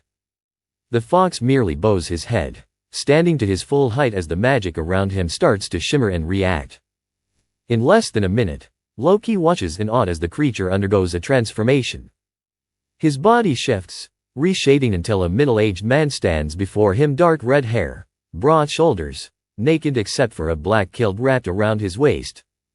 His eyes, still the same shade of yellow, are now more human, yet still filled with the remnants of that primal power. "Tell me, little god. What do you really know about this world? What do you really know about me?" Loki thinks he has mastered the art of the evil laugh, but the sound of Karema's laughter, rich and echoing, makes him realize he was sorely mistaken. The man stretches out a hand, not in an offer but in an attempt to emphasize his imposing presence. "I have to admit I don't know much," Loki responds, starting a slow pacing in front of the cage, acutely aware of Karema's amber orbs tracking his every move. "I can only tell you what Senju Hashirama and Uzumaki Kurza wrote about you." Karema raises an eyebrow, his handsome features softening momentarily as he processes the information. Loki notes the glimmer of recognition in the Kyuubi's eyes, an acknowledgement that hints at respect for the mortals. "I see, then your information about me is not misguided," Karema says, settling on the ground, sitting cross-legged, hands resting on his knees. If there are any mortals in this forsaken realm that I hold any respect for, it is the leaders of the Senju and Uzumaki clan. Really? What about Rikuta Senin? Kurama's expression tenses, the muscles in his jaw tightening, and a flicker of irritation darts through his eyes. What? Don't tell me I touched a nerve again. Loki gives the fox a half smirk, the playful banter fueling his interest. You should really learn to hold that tongue of yours. It may bring your demise in a near future. A long silence follows the Kyubai's words. Loki pauses, his back to Kurama, feeling the weight of the creature's intense gaze. He grips his scepter tightly, the magic emanating from it swirling in the air as he turns to face the Kyubai. My tongue should be the last of your worries, Kurama. The fox's eyes narrow, taking in the scepter with growing curiosity, sensing the power contained within. He can feel the intent behind the god, something chaotic fighting an invisible battle inside him. I read all about you and your siblings, Loki continues, focusing intently on the scepter. Kurama leans in, intrigued, as the god speaks of tales long forgotten. I heard the stories, and I discovered something curious that I'm about to test with you. Kurama's curiosity peaks further, rising to his feet and leaning closer, his muzzle brushing the cage bars. Loki remains still, the anticipation crackling in the air like static electricity. Does this now, while you still have time? Why would I, when the stories talk about your great power? Loki chuckles, striking the ground with his staff, feeling the energy from the Kyubai beginning to feed it. You don't know what you're dealing with, even after reading the stories. Kurama's gaze drops, a growl rumbling from his throat. Is this the protection the All-Father promises us? Is this how he repays us after all this time? Those words freeze Loki in place. He studies Kurama's impassive face, the intensity of the creature's gaze weighing heavily on him. This is the third time the fox has mentioned his father. The connection between them remains elusive, hidden in the shadows of history that Loki has yet to uncover. Let me give you a word of advice, little god, Kurama says, his voice suddenly serious. He glances at a spot on the wall before focusing back on Loki. Do not let ignorance and greed manipulate your actions, or else those around you will suffer more than chaos and mischief. Loki snorts, lowering his gaze to the scepter, the red light flickering momentarily before settling down. He returns the staff to its original color, the weight of Kurama's warning lingering in the air. You intrigue me, Loki replies, his tone softening with genuine curiosity. And the power I just acquired will suffice until I can come back here again and find a way out of this realm. He hides the scepter again, sending a disdainful glare at the Kyubai. I am not interested in your dealings with Odin, and you would do well to remember this next time I pay you a visit. Who knows? Maybe by then, I will have the key to free you from this prison without sacrificing your powers to favor the boy.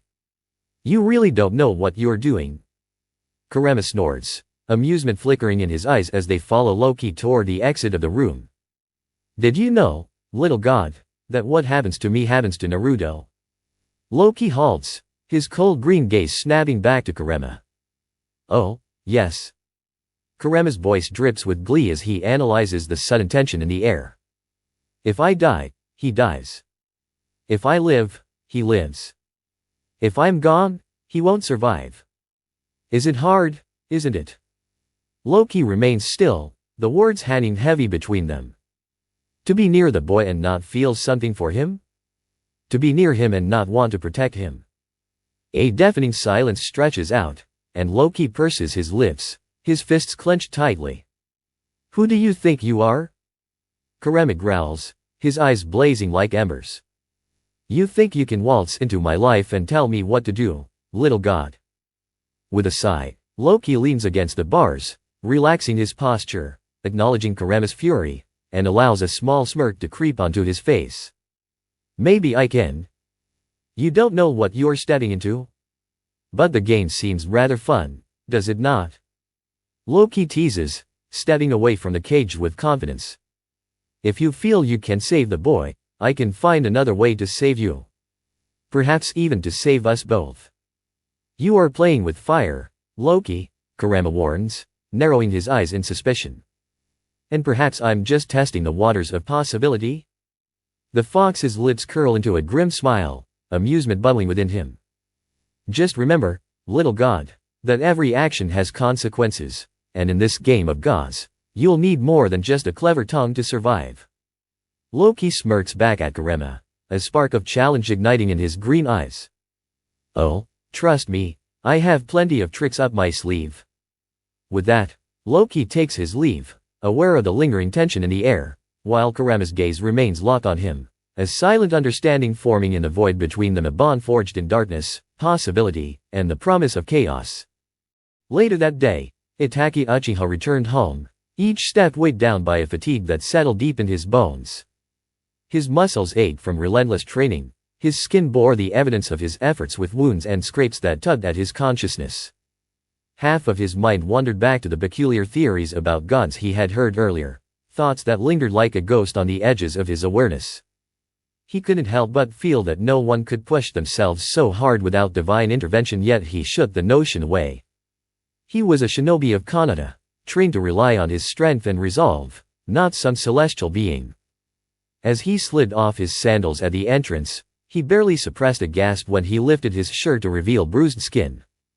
The soft light of the home illuminated the reality of his condition, but he was determined to mask his pain. Just as he finished, he noticed his younger brother, Suzuki, lingering in the hallway, his small frame tense with concern. "Nii-san, are you okay?" Suzuki's voice trembled slightly, worry etched across his youthful face. Itachi turned, forcing a gentle smile despite a fatigue that threatened to consume him. "Of course I am." But the truth was different. He could see the concern in Suzuki's eyes, the weight his little brother was wrestling with anxiety. "Don't worry, I was just out training." Suzuki bit his lower lip, a nervous habit Itachi had come to recognize. He looked away, gathering his courage, a rare and precious quality in his younger brother. "Oh, I was wondering," he hesitated, glancing back at Itachi. "Father taught me these neat moves, and I was wondering if you could help me?" Itachi felt a pang of regret. He loved Suzuki deeply, cherished the bond they shared, but right now he was exhausted, every fiber of his being crying out for rest. Tomorrow would bring more challenges. He would be back at the Hokage's tower for a mission. He raised an arm, gently poking Suzuki on the forehead with his index and middle fingers. "Forgive me, Suzuki. Maybe another time," he said softly, hoping to ease the sting of disappointment. Suzuki's eyes dimmed, hurt flashing across his features as he watched Itachi walk away. A feeling of guilt gnawed at Itachi's heart, but he pressed on, needing to find solace in solitude after the grueling day he had endured.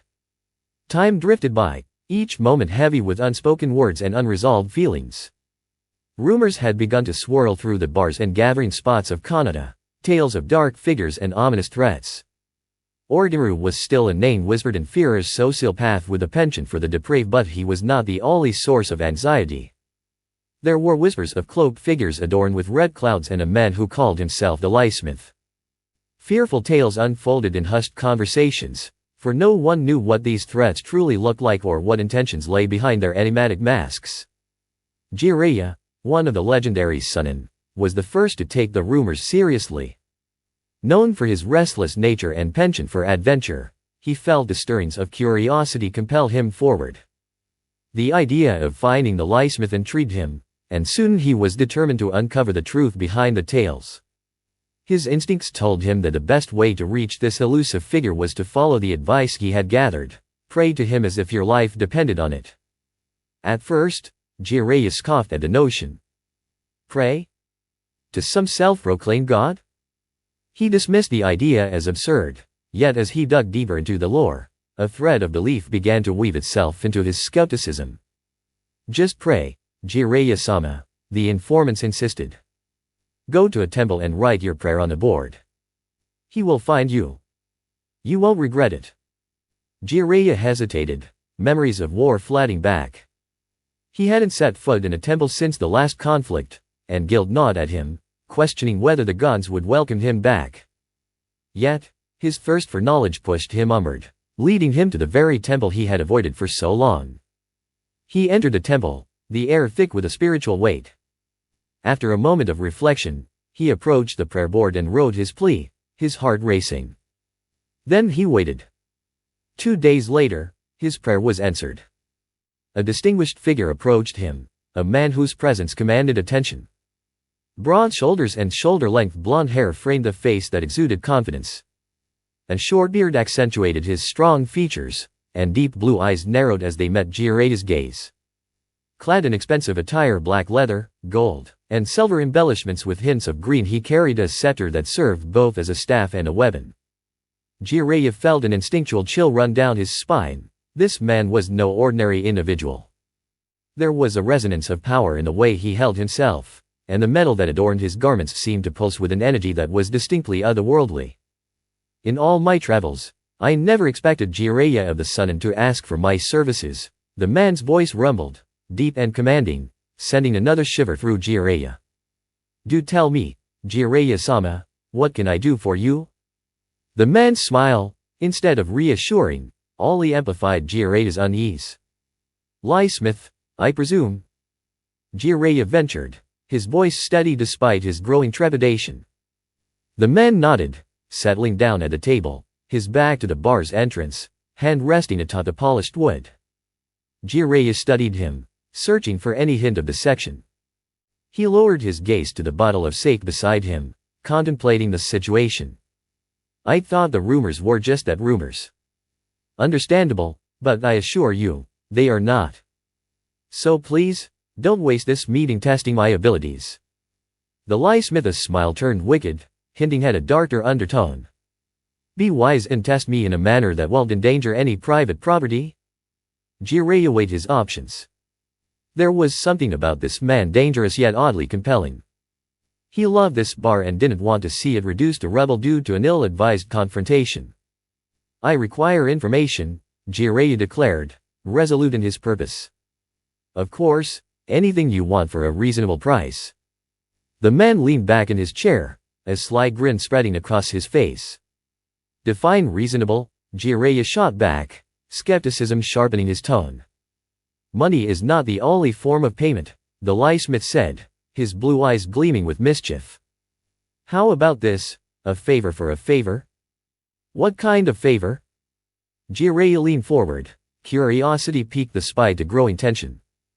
You should know I won't betray my village or divulge any secrets. A dismissive laugh escaped the Lysmith's lips, and he waved a hand. No, nothing like that. Just a simple favor, nothing immediate, but I will inform you when it is time for me to collect. Jiraiya's instincts screamed at him to be cautious. This man was dangerous and captivating. He felt torn between the urge to fight and a need to gather more information. What if I don't think your price matches the results I need? That won't happen, the Lysmith replied with a casual shrug. But if it does, then you all mean nothing. The atmosphere shifted, becoming heavy with a chilling aura. The Lysmith's eyes morphed from blue to deep green, an unsettling transformation that sent a jolt of awareness through Jiraiya. But know this, Jiraiya of the Sun, I don't take kindly to betrayal. His half-smirk held an ominous promise. Jiraiya's mind raced. He had heard tales of the havoc the Lysmith could wreak, particularly in relation to Orochimaru and his minions. Fear mingled with intrigue. I'm not like Orochimaru, the Lysmith continued, as if sensing Jiraiya's thoughts. So, at the very least, you can count on me to uphold my part of the bargain, provided your information is worth it.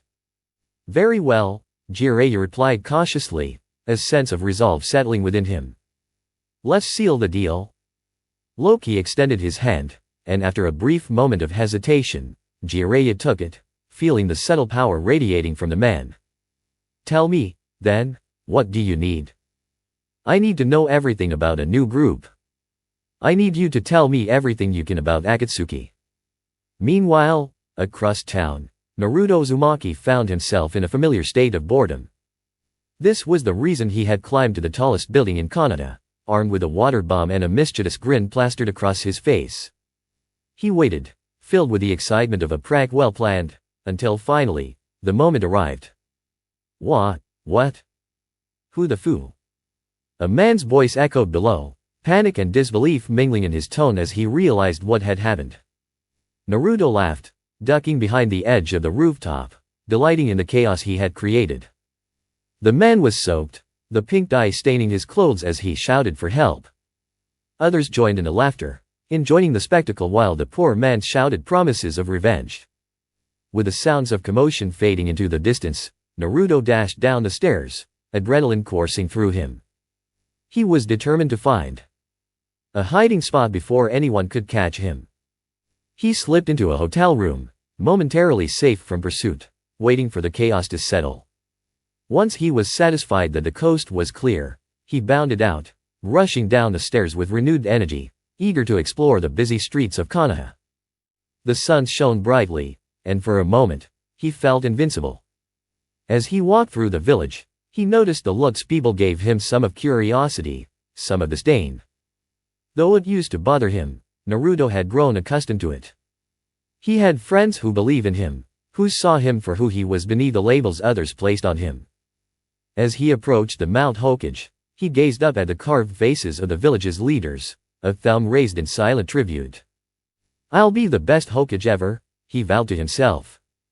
No longer would he allow the villagers to ignore him or doubt his capabilities. The welcoming ceremony for new academy students was nothing like he had imagined. As the Umbu in a dog mask directed him to the front row, he glanced around, a pang of envy striking him hard. Other children stood with their parents, families bustling with pride and affection, while he stood alone. A tight knot formed in his throat as he took in the scene, mothers adjusting their children's clothes, fathers ruffling hair with warm smiles. And there he was, just Naruto, the only child without a parent beside him. As the Hokage began to speak, Naruto felt a profound loneliness envelop him. A shadow of self-doubt crept in, wrapping its tendrils around his heart. He had finally achieved the dream admittance to the academy, but that came at the cost of isolation. When the ceremony ended, other children rushed to their families, laughter echoing in the air. Naruto stood frozen, his heart heavy with unspoken longing. Just then, a familiar voice broke through the noise. "Naruto-kun, I'm really proud you made it," came the voice of the Hokage, the elder's warm gaze resting on him. Naruto inhaled deeply, forcing a smile. "Thank you, Itachi." Behind the Hokage, a young man with a scarred nose stood, his black eyes narrowing as he observed the interaction. "Hokage-sama, this boy," the man began, but the Hokage raised a hand, silencing him with a pointed look. "It's okay, Irika. Naruto-kun is allowed to call me that," the Hokage reassured, a glint of warmth in his eyes. Naruto stuck his tongue out at Irika, then turned back to the Hokage, excitement bubbling within him. "I'm glad I could get in. Finally, I'm gonna be a ninja." But the moment was short-lived as he noticed the glares from those around him, the skepticism and resentment palpable in the air. The Hokage laughed, ruffling Naruto's hair. "You still need to graduate, so I expect you to be the best student here? You got it, old man." The young man, Irika, frowned but kept silent. The Hokage bid Naruto farewell, leaving him standing alone once again. As he looked around, his heart sank further when he overheard whispers. "Did you hear? That boy is entering the academy." "Yes, apparently Hokage-sama wants him on a tight leash." "Oh, please. Everyone is thinking the same thing, I'm just the only one voicing it. How can Hokage-sama allow that thing in the academy? With our children? I'm going to warn my son.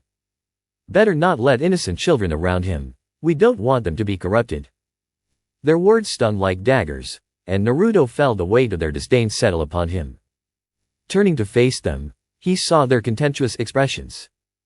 The moment they noticed him, they turned their backs, the disdain palpable.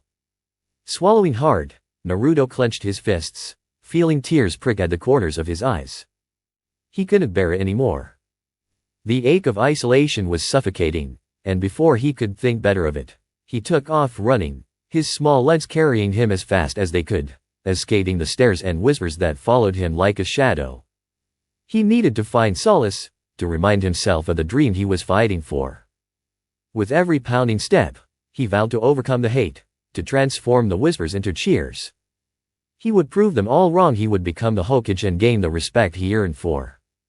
No matter how lonely the road felt, he would walk it with determination, his spirit unbroken, until the day he stood at the pinnacle of his dreams. Loki rolled his eyes as he surveyed the cluttered apartment of his young charge. The room was a bizarre mix of chaos and meticulousness, adorned with silver daggers and kunai that lined the walls like trophies. Each of these weapons was proudly embedded in red-stained spots, evidence of Naruto's aim and determination.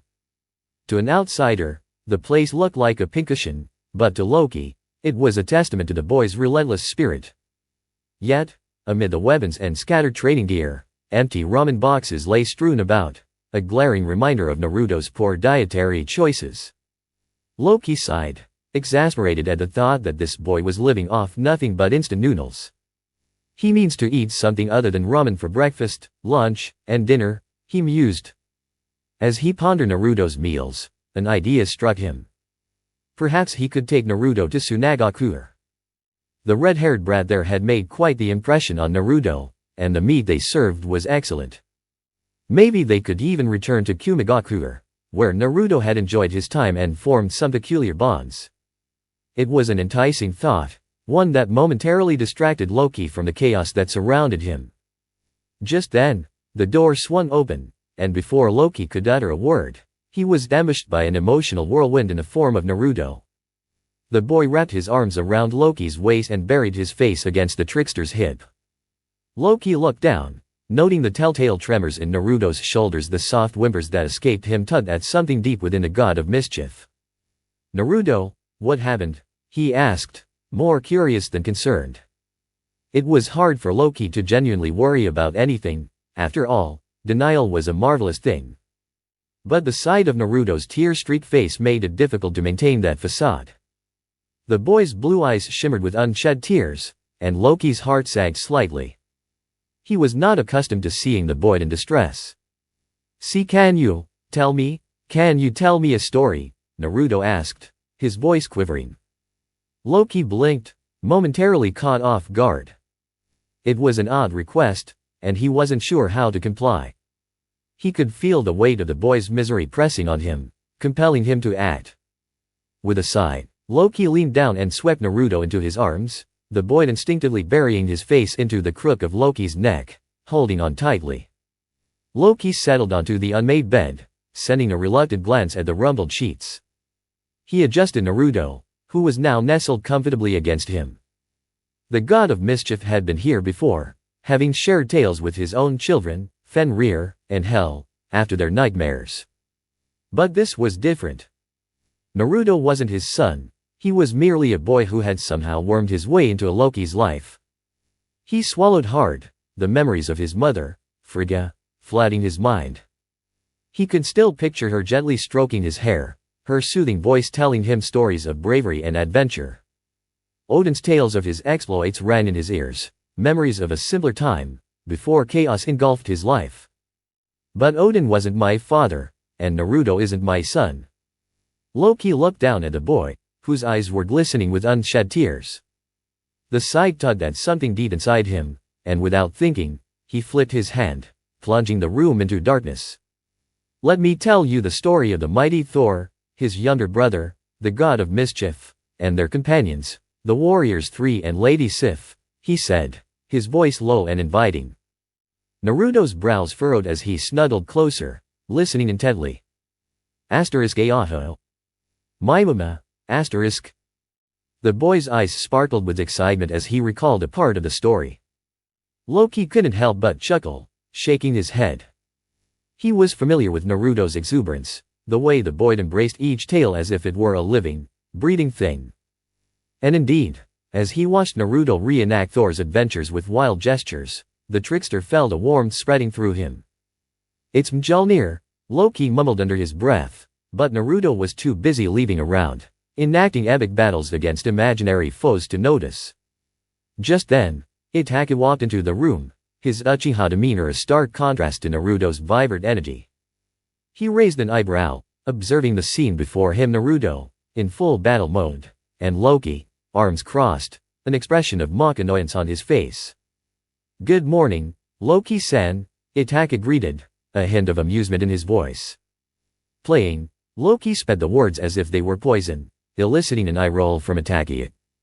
It wasn't the first time he had seen this dynamic play out, but it was the first time he noticed a hint of hurt in Loki's voice. Itachi and Naruto exclaimed, suddenly bouncing in front of them, sweat beading on his forehead and dirt smudged on his nose.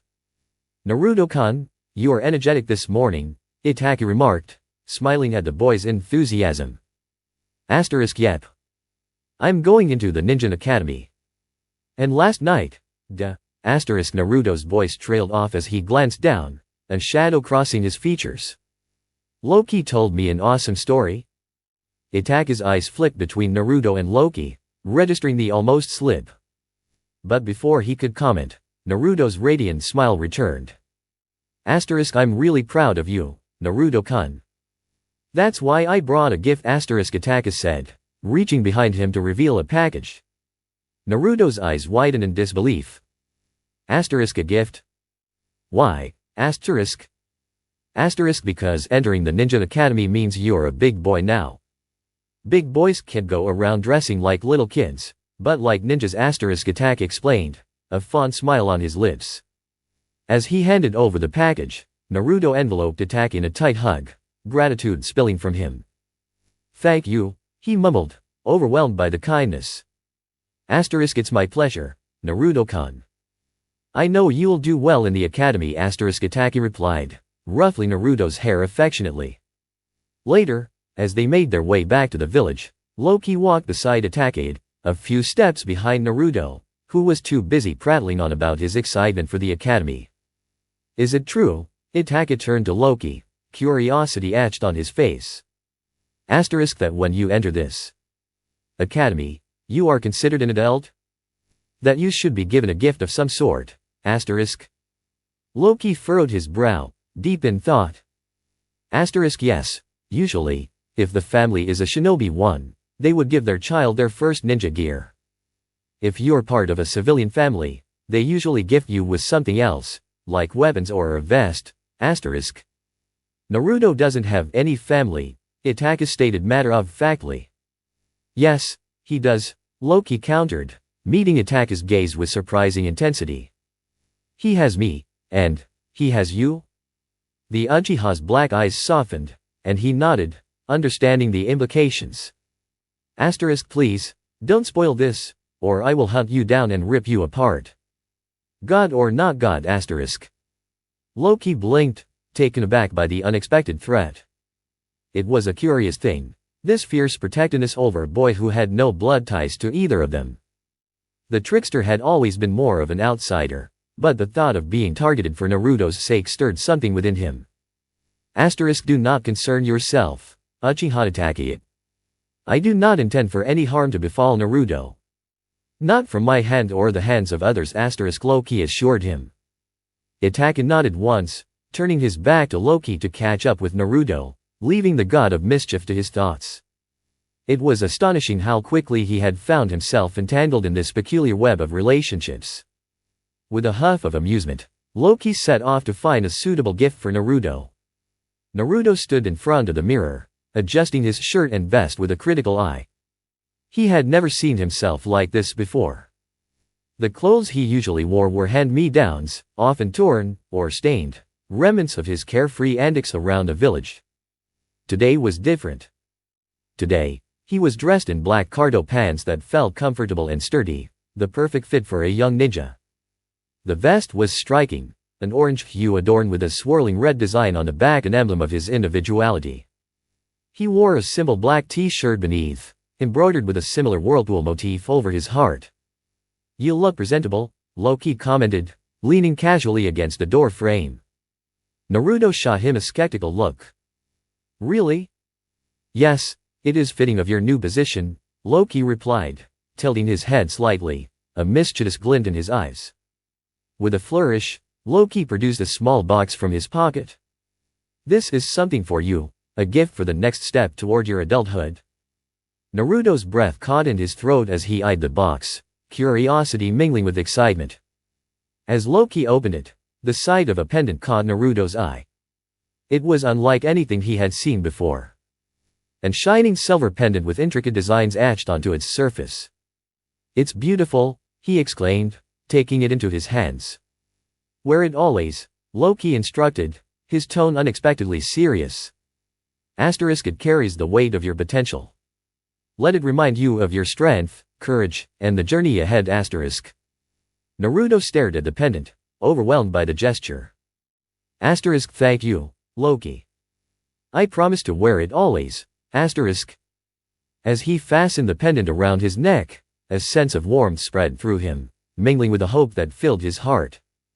Today, he was no longer just Naruto Uzumaki, the orphan. Today, he was stepping into his future armed with a new wardrobe, a gift, and the support of those around him. Loki watched the boy's transformation with a strange mix of pride and admiration. For all his bravado and confidence, Naruto was a child still finding his way, and Loki could see the glimmer of greatness within him. "Now, come," Loki said, feigning nonchalance. "We have an academy to attend." When they were children, it was always Loki who got them out of trouble. The memory lingered in the air like the scent of rain on sun-baked earth, vibrant and alive. He would stand, that mischievous glint in his eye, as Sif, the warriors three, and Thor wore expressions of pure misery. Their punishments loomed like dark clouds overhead, threatening to pour down upon them, but Loki would weave a web of words that confounded their accusers.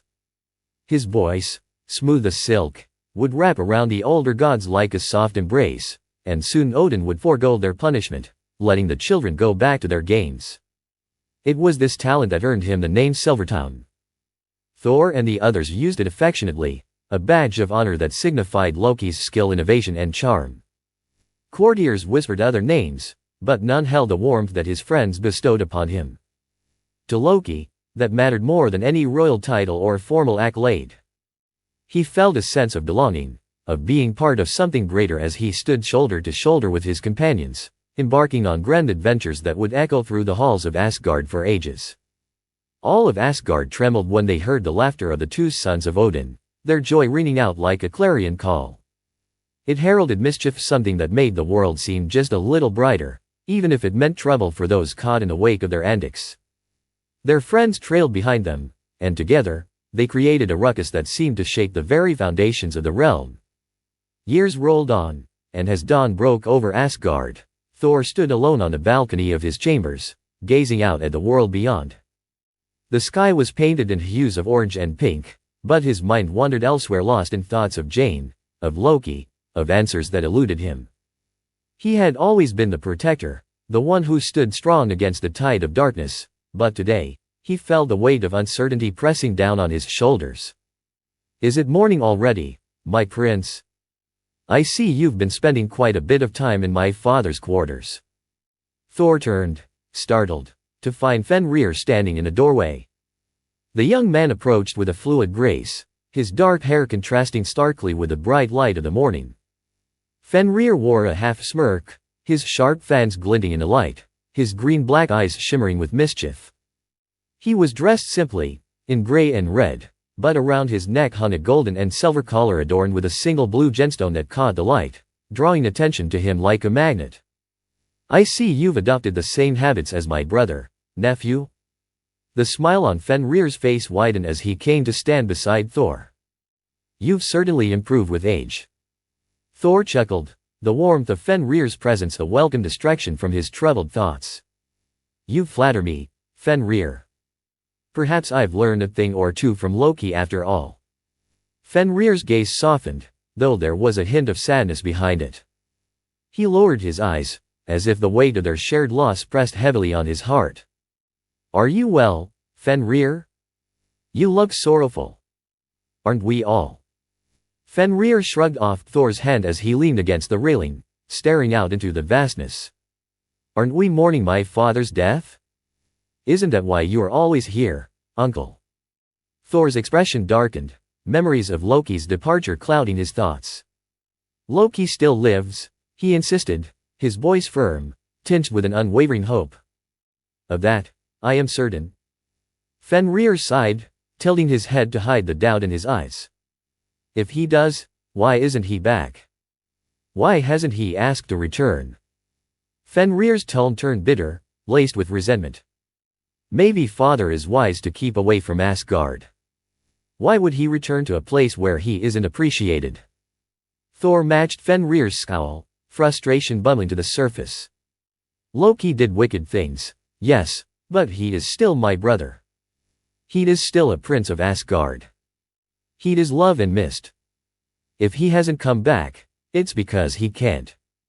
Fenrir's gaze met Thor's, and he contemplated the man before him. It's curious, my prince, how you've come to this conclusion after my father's plans were uncovered, yet he is still absent. He doesn't see fit to return. Loki as Thor began, but Fenrir cut him off.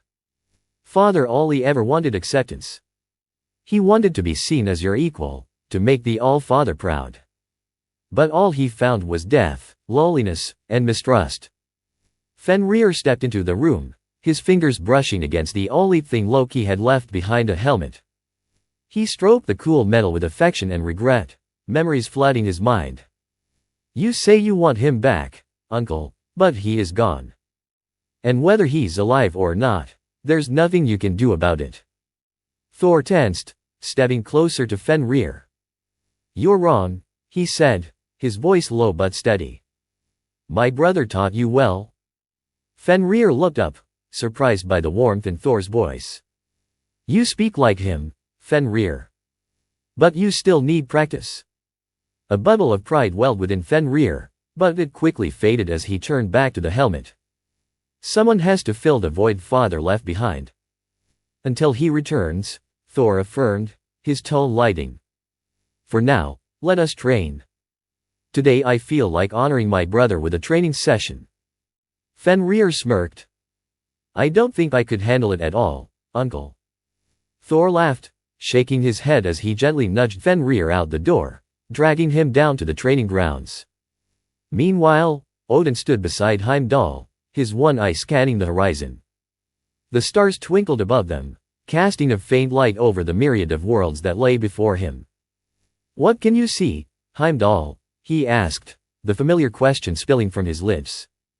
Heimdall remained silent for a moment, his gaze fixed on a point far beyond the reach of mere mortals. Prince Loki hasn't hidden away from me in a long time, he finally said, his voice contemplative. If anything, he enjoys showing me his dealings in this world. Odin's heart swelled with a strange mix of pride and dread. He had not ventured to the realm Loki was in since he first became king, yet he felt an inexplicable connection to his son. I also see shadows, Heimdall continued, a frown creasing his brow. Darker than anything I've seen before? A chill settled over Odin. Rumors of shadows creeping through Loki's realm worried him. Lesson or not, he could not afford to jeopardize his son's life or his spirit in the face of temptation. Loki had always been the most intelligent of his children, and the thought of him wandering into darkness made Odin's stomach churn. What do you think is hiding in these shadows, Heimdall? Odin's voice was low, filled with a father's concern. Unfortunately, I cannot tell, my king. These shadows are beyond my understanding. But the young prince is always near them, approaching with suspicion, ignorant of the dangers that lurk. Odin turned his body toward the edge of the bridge, narrowing his eyes as he surveyed the distance. His heart conflicted, he longed to trust Loki once more but struggled to see beyond his past misdeeds. Trust was a fragile thing. Once broken, it could be hard to mend. Does my son approach these shadows with a poisoned heart and ill intentions? Odin asked, desperation creeping into his voice. No, I would be the first to admit Loki's mischievous ways, Heimdall replied, a hint of affection in his tone. But I can say with certainty that ill intentions are not part of Loki at the moment. Odin felt a flicker of hope ignite within him. Perhaps this darkness could be a crucible for his son, a chance for Loki to prove himself worthy of the trust Odin yearned to give. As a father, he wanted to believe that Loki could find his way back from the brink. He turned to Heimdall, resolve hardening in his heart. Then I will give Loki the chance to show me he can be the son I always believed he was. Before leaving, Odin posed one final question. Do you think this darkness is overly dangerous? It is too early to say, my king. But Prince Loki is known for his ability to navigate difficult situations. Given the chance, I believe these shadows will soon disperse under his cunning. Odin pondered this, though a part of him felt unease about the shadow's true nature. He had always known that secrets could be more dangerous than any weapon. He turned away from Heimdall, his voice echoing as he walked down the bridge. Neither Thor nor Frigga are to know about this, Heimdall. Not unless something happens and they are the only option left. Yes, my king, Heimdall replied, his tone measured, as if he understood the weight of Odin's decision. Back in Asgard, Balder smirked as he grabbed Fenrir's neck, pushing him to the ground. The sound of laughter echoed around the training arena, the cheers of maidens watching the practice adding to the atmosphere. Fenrir growled, showing off a menacing smile that revealed his sharp teeth. Thor was tense, a smile teasing his lips. Do not let your guard down, Fenrir. Balder is the master of the sword. Fenrir quickly dodged Balder's thrust, rising to a crouch before launching himself at his opponent. The crowd roared with encouragement, urging him on, but Fenrir's focus narrowed as he weaved in and out of Balder's strikes. The fight continued, neither side willing to relent as the two young men battled for dominance. Across the field, Thor watched with admiration. He knew Fenrir had inherited Loki's skills. Even though Fenrir lacked his father's cunning, he was no less a warrior, striking out with fierce determination and grace. Just as Fenrir regained his footing, a dark figure appeared on the horizon, his silhouette sharp against the vibrant sky. Thor squinted, his brow furrowing as he took in the sight of a familiar figure standing at the edge of the training grounds. Who is that? He asked, nudging a nearby warrior with his elbow. The warrior turned, eyes widening in recognition. Loki. A gasp rippled through the crowd as the figure approached. Thor's heart raced with a mixture of excitement and dread. Loki had returned. The laughter and cheers faded, replaced by a tense silence that blanketed the arena. Thor took a deep breath, readying himself as Loki stepped into the light. His brother wore a different air, one tinged with an aura of mystery, yet there was a familiarity that sparked hope within Thor. Is that truly you, brother? Thor called out, striding forward. Loki raised an eyebrow, a sly smile curling at the corners of his lips. You thought I'd abandoned you all? You underestimated my sense of drama. Thor chuckled, but his heart was racing with questions. What has happened to you, Loki? Where have you been? Loki's expression shifted, shadows flitting across his features. It is not what I've been through, but what I've found. Shadows have a way of revealing truths, dear brother. You might want to listen closely. Balder and Fenrir exchanged glances, and the crowd leaned in, captivated by Loki's return. The atmosphere hummed with anticipation, the air electric as they awaited what he would reveal. As Loki stepped further into the light, a new tension began to build. It was not merely about his absence, it was about what he had encountered in the darkness, and what that might mean for all of them. The laughter that had once filled the training grounds now held a different resonance, as if the shadows themselves had seeped into the heart of Asgard. Naruto sat in the classroom, staring blankly at Iruka and Mizuki, who were fervently explaining the mechanics behind kunai throwing. Target shooting day had arrived, a day that promised excitement and the opportunity to show off their skills. Yet, Naruto felt a wave of boredom wash over him. The Ninja Academy, a place he had once imagined would be filled with thrilling adventures and fast-paced action, turned out to be a series of endless lectures and tedious theory. He had anticipated a more hands-on experience, but most of his classes revolved around the history of the ninja world, the significance of the Baijuyu, and the different clans with their unique bloodline limits. He learned about the cage and the hierarchy of ninja ranks Jounin, Chuyunin, and Genin. It felt like a never-ending cycle of information, and he longed for the day he could finally unleash his own jutsu. As he glanced around the classroom, he saw his classmates bubbling with excitement, their faces lit up with the prospect of actually putting their training to use. Everyone except him, it seemed. He noticed Shin chuckling softly at his side, while Sai remained as inscrutable as ever, his face a mask of calm indifference. Iruka had a nervous tick on his left eyebrow, likely sensing the impatience in Naruto's demeanor. "Now that I've taught you the basics, let's see how you apply them," Iruka said, his gaze scanning the classroom. "How about you, Neji? Want to give it a try?" Niji's expression turned disdainful, as if the mere suggestion of practicing was an insult to his talents. Naruto couldn't help but smirk.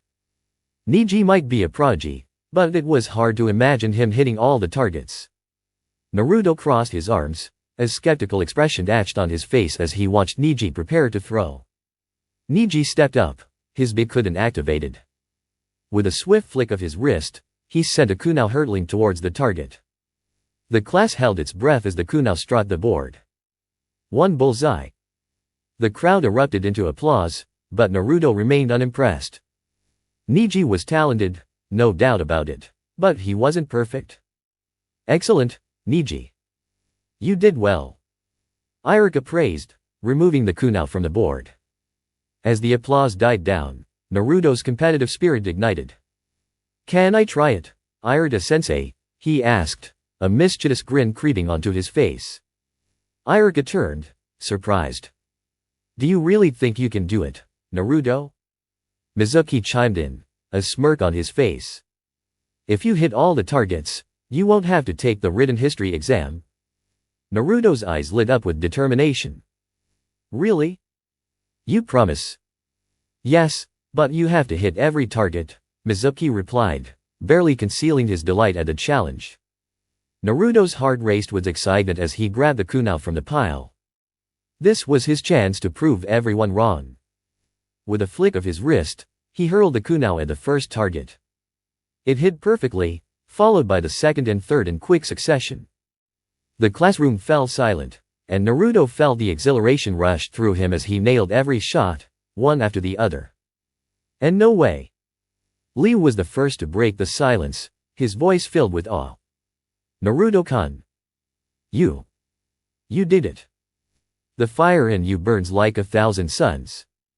Pride swelled in Naruto's chest, but when he turned to Iruka and Mizuki, their expressions were anything but celebratory. Instead of admiration, there was confusion and, worse, anger. "What did you do?" Mizuki demanded, his voice low and serious. "No one your age is capable of such accuracy?" A cold knot formed in Naruto's stomach. I'm just good at throwing. I've trained since I was 5, he stammered, confusion clouding his thoughts. "The only one capable of this at your age was Uchiha Itachi," Iruka added, his tone stern. "And he had already awakened his Sharingan. What did you use?" Naruto blinked, bewildered. He frowned, crossing his arms defensively. "I used my eyes and my hands. It's not that difficult if you know how to throw a kunai." Suddenly, the bell rang, dismissing the class. Angry and frustrated, Naruto stormed out, Shin following closely behind. Sai was absorbed in his sketchbook, seemingly unfazed by the drama. What was that all about? Naruto grumbled as he slumped onto a stool at the ramen stand. Shin and Sai took their seats beside him. "I hit all the targets perfectly. Why are Iruka and Mizuki so mad?" "Maybe they expected Neji to be the star," Shin suggested, his voice quiet but thoughtful. "They seem to favor him over the rest of us." "That's not fair," Naruto exclaimed, slamming his fists on the table. "Mizuki promised I wouldn't have to take the history exam." "Well, if you need help studying, we can always team up," Shin offered, a friendly smile on his face. "Really?" Naruto's expression brightened. "Of course. It would be fun, and you can teach us that kunai technique of yours," Shin added. "Definitely," Naruto replied enthusiastically, the earlier tension fading as they dug into their bowls of ramen. The next 9 days passed in a blur, filled with classes, training, and Naruto's anticipation for his 7th birthday. However, he felt a familiar presence approaching, a constant in his life. It was Loki, the god of mischief, who appeared before him one evening, battered and weary from some unknown battle. "Loki!" Naruto rushed forward, worry etched on his face. What happened to you? Loki brushed off Naruto's concern with a wave of his hand, but the boy couldn't shake the feeling of unease. The god had a nasty cut on his cheek, his clothes torn in places, and fatigue clung to him like a shadow. Just a minor scuffle, Loki replied, his tone light, though his eyes betrayed him. I made it back in time for your birthday, didn't I? Naruto busied himself preparing his spot for Loki to rest, determined to make him comfortable. He brewed Loki's favorite tea while recounting his latest exploits in the academy. He shared tales of the history lessons, taijutsu, and ninjutsu he was learning, all the while watching Loki with hopeful eyes. Loki, what happened to you? Naruto asked curiously, tilting his head. Just some trouble with a few acquaintances, Loki replied, a hint of amusement in his voice. But that's not why I'm here. Do you have any plans for this weekend?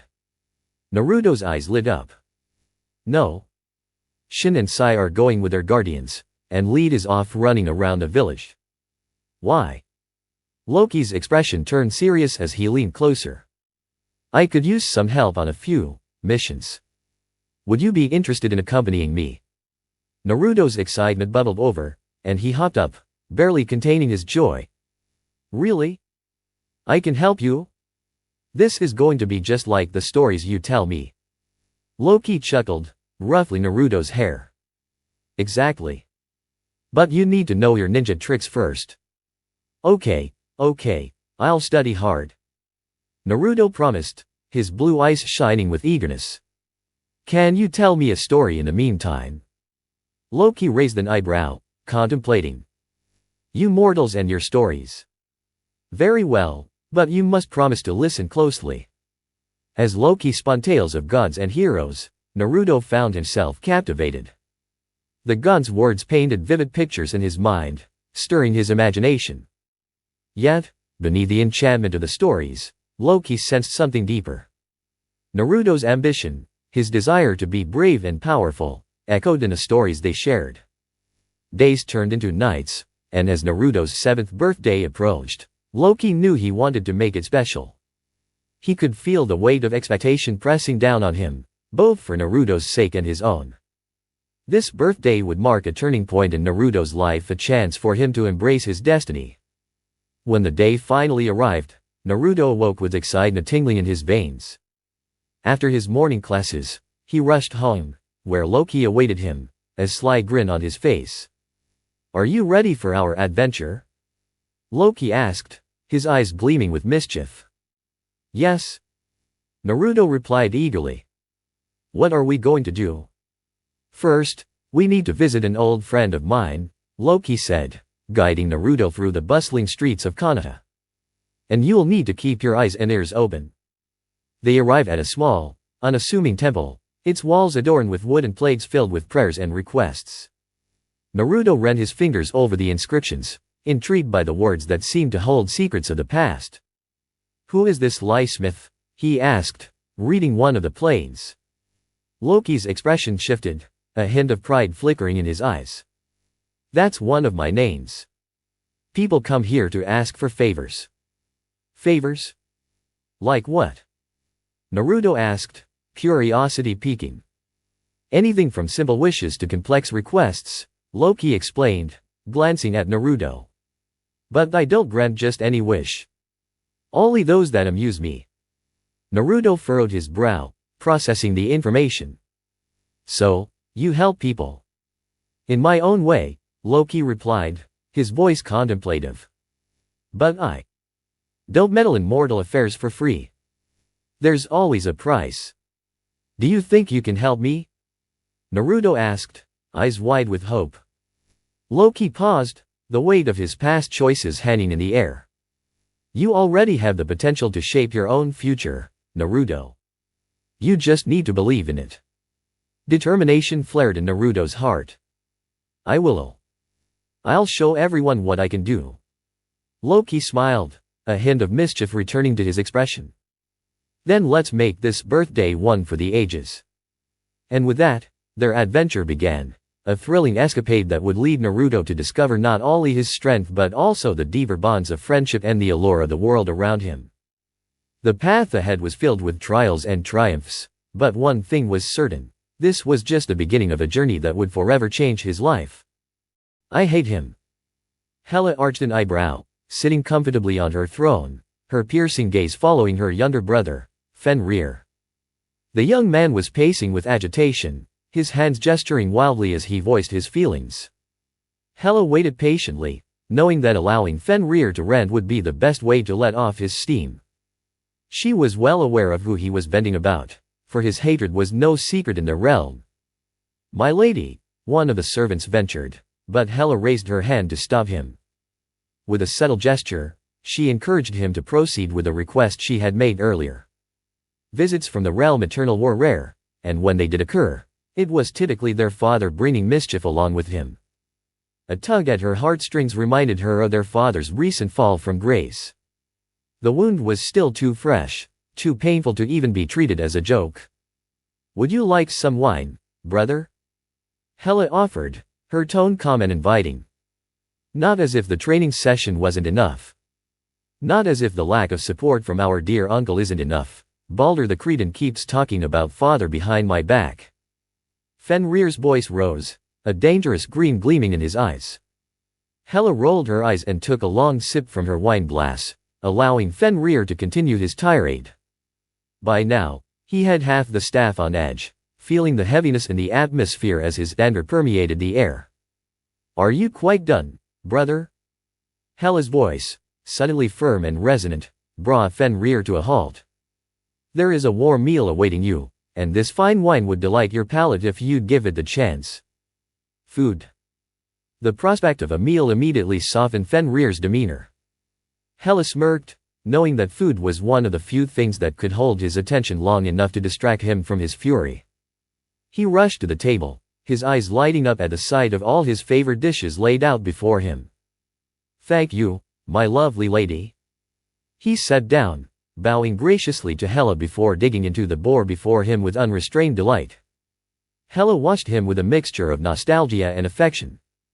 The soft smile that spread across Fenrir's face as he savored the various dishes reminded her so much of their father. His eyes sparkled with joy, and she could hardly bear to look away. She signaled to a nearby servant to refill their glasses with wine. Her heart ached as she caught the fleeting glimmer in Fenrir's gaze, a telltale sign that he was still mourning. Hela knew she could alleviate his sadness with the truth that their father, Loki, still lived. But sharing that knowledge was dangerous. Fenrir, reckless and impetuous, would likely seek out the portals their father had shown them, drawing Odin's wrath and unwanted attention upon them. No, for now, it was best to maintain the illusion. "Let us toast, brother," Hela said, lifting her glass in unison with Fenrir. They locked eyes, and she declared, "To our father, Loki Odinson, second son of Asgard." "To father," Fenrir murmured before downing his drink in one swift motion. Later, as the palace fell silent, Hela allowed herself a moment alone. She knew Fenrir was fast asleep, but she could still sense the presence looming behind her. She didn't need to turn around. She could feel the weight of the All-Father's gaze. "I thought father was the only one who knew about the secret paths, All-Father," she stated, her voice steady as she faced the realm of Nidlheim, not allowing her discomfort to surface. Odin tilted his head slightly, taking the last steps to stand beside her. "Loki, as clever as he was, never suspected that I might be the one allowing him passage through some of them." Hela snorted, her animosity bubbling beneath the surface, but Odin ignored it, focusing on the matter at hand. "How is Fenrir doing?" Hela turned to face him, narrowing her eyes. "Leave my brother out of this, Odin. Tell me your purpose here and then leave." Odin refrained from rubbing his forehead in frustration, instead standing tall. "Why haven't you told him about Loki?" The surprise was evident on Hela's face, but it quickly morphed into defiance. A smirk crept across her lips as she leaned in, challenging him. "Oh, is that it? You're worried I might let slip your little secret about my father being alive?" She stepped back, raising a finger to her chin thoughtfully. What would Fenrir, Thor, and Lady Frida think if they only knew? Odin remained silent for a long moment, his blue eyes studying her intently. Hela could sense his irritation but relished in it, feeling a sense of power over the All-Father. Regardless of what he or you may think, I love Loki, Odin finally admitted, turning away from her. So you want me to keep your secret until my father learns it? Until you've revealed your so-called love to him. Indignation filled Hela's voice, but it was laced with a resigned acceptance. Odin allowed a small smile to escape him, knowing that Hela wouldn't betray his trust. He fixed his gaze on her, his tone becoming more serious. Yes, that's exactly what I want. With that, he vanished, leaving Hela alone in her anger and the haunting sensation of childhood helplessness. Stupid Odin had always had that effect on her. Meanwhile, in another realm, Jiraiya found himself in a situation he never thought he would encounter. He was known for his straightforwardness, for acting before thinking, and for his unyielding desire to protect those he loved. This trait drove him to take immediate action when he spotted Naruto in the arms of a dangerous man, Loki, the infamous Lysmith. The sight ignited a fire within him, a potent mixture of anger and protectiveness that surged through his veins. Jiraiya stood up, ready to fight. Muscles tensed, adrenaline coursing through him like wildfire, he prepared to spring into action, his chakra gathering in his hands and feet. He locked eyes with Loki, every ounce of his being conveying a clear warning: the white-haired man was dangerous, and he would do whatever it took to reclaim Naruto. Naruto, on the other hand, appeared utterly confused. He was accustomed to Loki's unexpected travels to meet peculiar characters, but never had he seen someone respond with such hostility. All he could grasp was that the old man was glaring at Loki, and he sensed the killer intent radiating from him. Beside him, Loki maintained his playful demeanor, a wide, toothy grin stretching across his face, an expression reminiscent of Thor's mixture of childishness and petulance. Jiraiya's resolve wavered for a split second, but it quickly hardened again as he focused on the imminent danger. Tension riddled through the bar, drawing the attention of its patrons. The wise ones quickly settled their tabs and left, while the curious or foolish stayed behind, eager to witness the unfolding drama. Loki, however, made no move to escalate the situation. He simply leaned against the bar, arms crossed, his left wrapped protectively around Naruto's shoulders. The moment felt charged, a battlefield of wills and intentions. Then, with a deep, thunderous voice that resonated like rolling thunder, Loki spoke. No, no, no, no, Jiraiya, we were doing just fine. Why do you have to damage this working relationship we have? Warning and mockery blended seamlessly in Loki's tone. Jiraiya gritted his teeth, determination etched across his face as he glared at Loki, refusing to let his guard down. Let Naruto go, or else. Jiraiya's threat hung in the air, but as he spoke, a terrible realization dawned upon him. He finally noticed the scepter in Loki's hand, its blood-red hue gleaming ominously. The familiarity of that color sparked a rush of memories, the Kyuubi no Kitsune's chakra, the destruction it had wrought upon Kaneda. Panic gripped Jiraiya. This man was not just dangerous, he was a threat on a level he had never anticipated. Jiraiya realized he couldn't waste another moment. He had to act before it was too late. Yet, as he reached for Naruto, his eyes caught the gleaming metal in the boy's grasp. Naruto held a strange dagger, its form unfamiliar yet somehow captivating. Even though his hands trembled slightly, Naruto's blue eyes glared defiantly at Jiraiya, a mixture of anger and fear flickering across his features.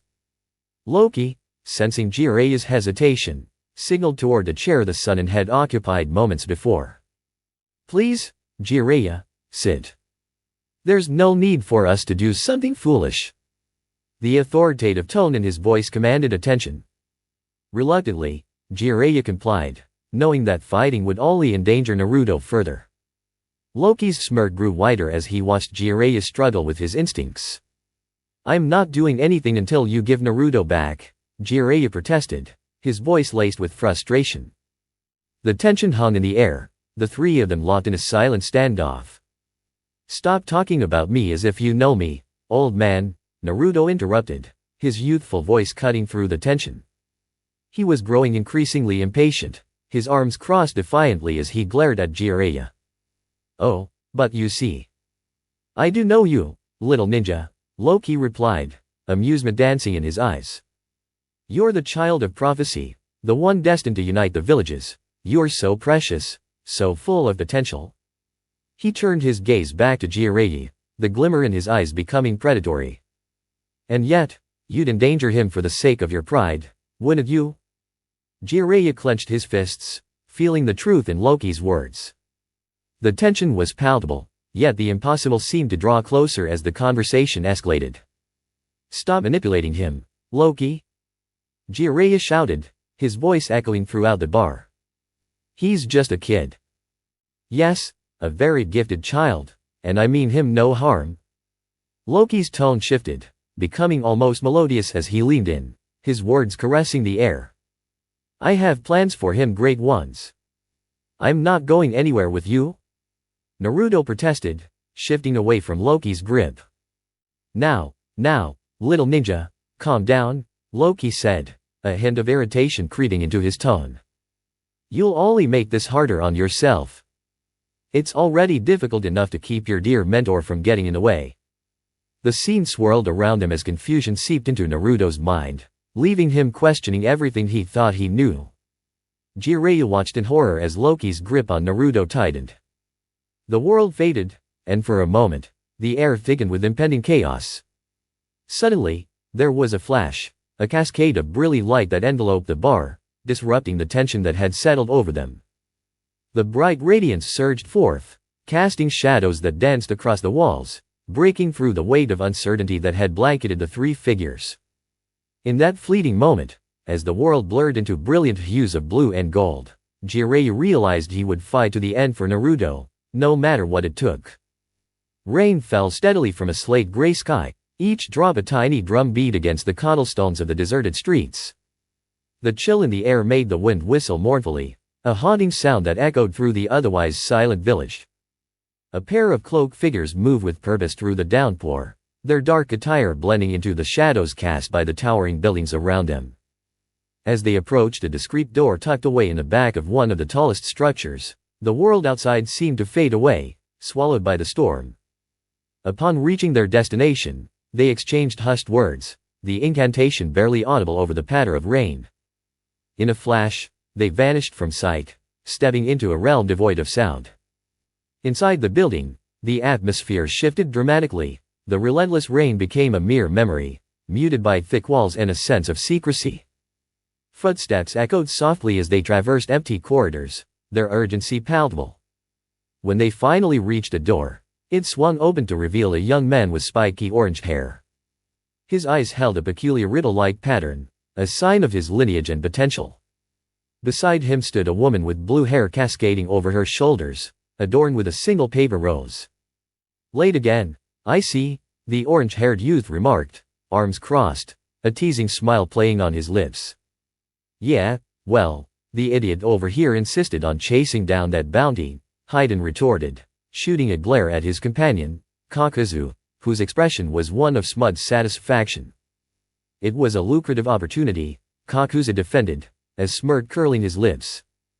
Hayden's eyebrow twitched, his hand instinctively reaching for the scythe slung across his back, inching closer to Kakuzu as he did. "My butter knife? Let me enlighten you on what Jashin-sama does to non-believers like you," Hayden threatened, his voice low and dangerous. Konan, weary of their usual banter, rolled her eyes but remained silent, used to the antics of her two comrades. Hayden and Kakuzu's argument stretched on, a familiar dance of insults and half-hearted threats, until Yahiko, the orange-haired youth, raised a hand to silence them. "Did you get it or not?" Yahiko prompted, his tone sharp, breaking through the bickering. Kakuzu, with a flourish, produced a scroll from the depths of his cloak, his fingers brushing over its surface reverently. "It was worth every rial," he proclaimed with a hint of pride. Hayden snorted. "You'd better not have sold us short, old man," he warned, eyeing Kakuzu suspiciously. Yahiko's fingers closed around the scroll, feeling its weight in his hands. He studied it, eyes narrowed, sensing the hidden tension between the men in the room. And shadow flickered at the edge of his vision, a reminder that they were not alone in their endeavors. Kakuzu frowned, a flicker of concern crossing his features. I feel cheated, as if I'm not gaining enough from this deal. The first time I read that scroll, I didn't understand a damn thing, he confessed, a hint of irritation in his voice. Wait, you read it?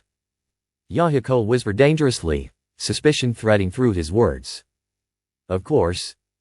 I had to determine if it was worth its weight in gold, Kakuzu replied nonchalantly, his confidence only fueling Yahiko's growing annoyance. Did you really think I'd pay you for something I ordered you to retrieve? Or that you could sell and deceive me afterward? Yahiko's voice was low, laced with a dangerous edge. Silence enveloped the room, thick with tension. Haiden watched the exchange with growing interest, impressed by Yahiko's boldness. Konan, however, leaned back against the wall, her arms crossed, observing with a critical eye.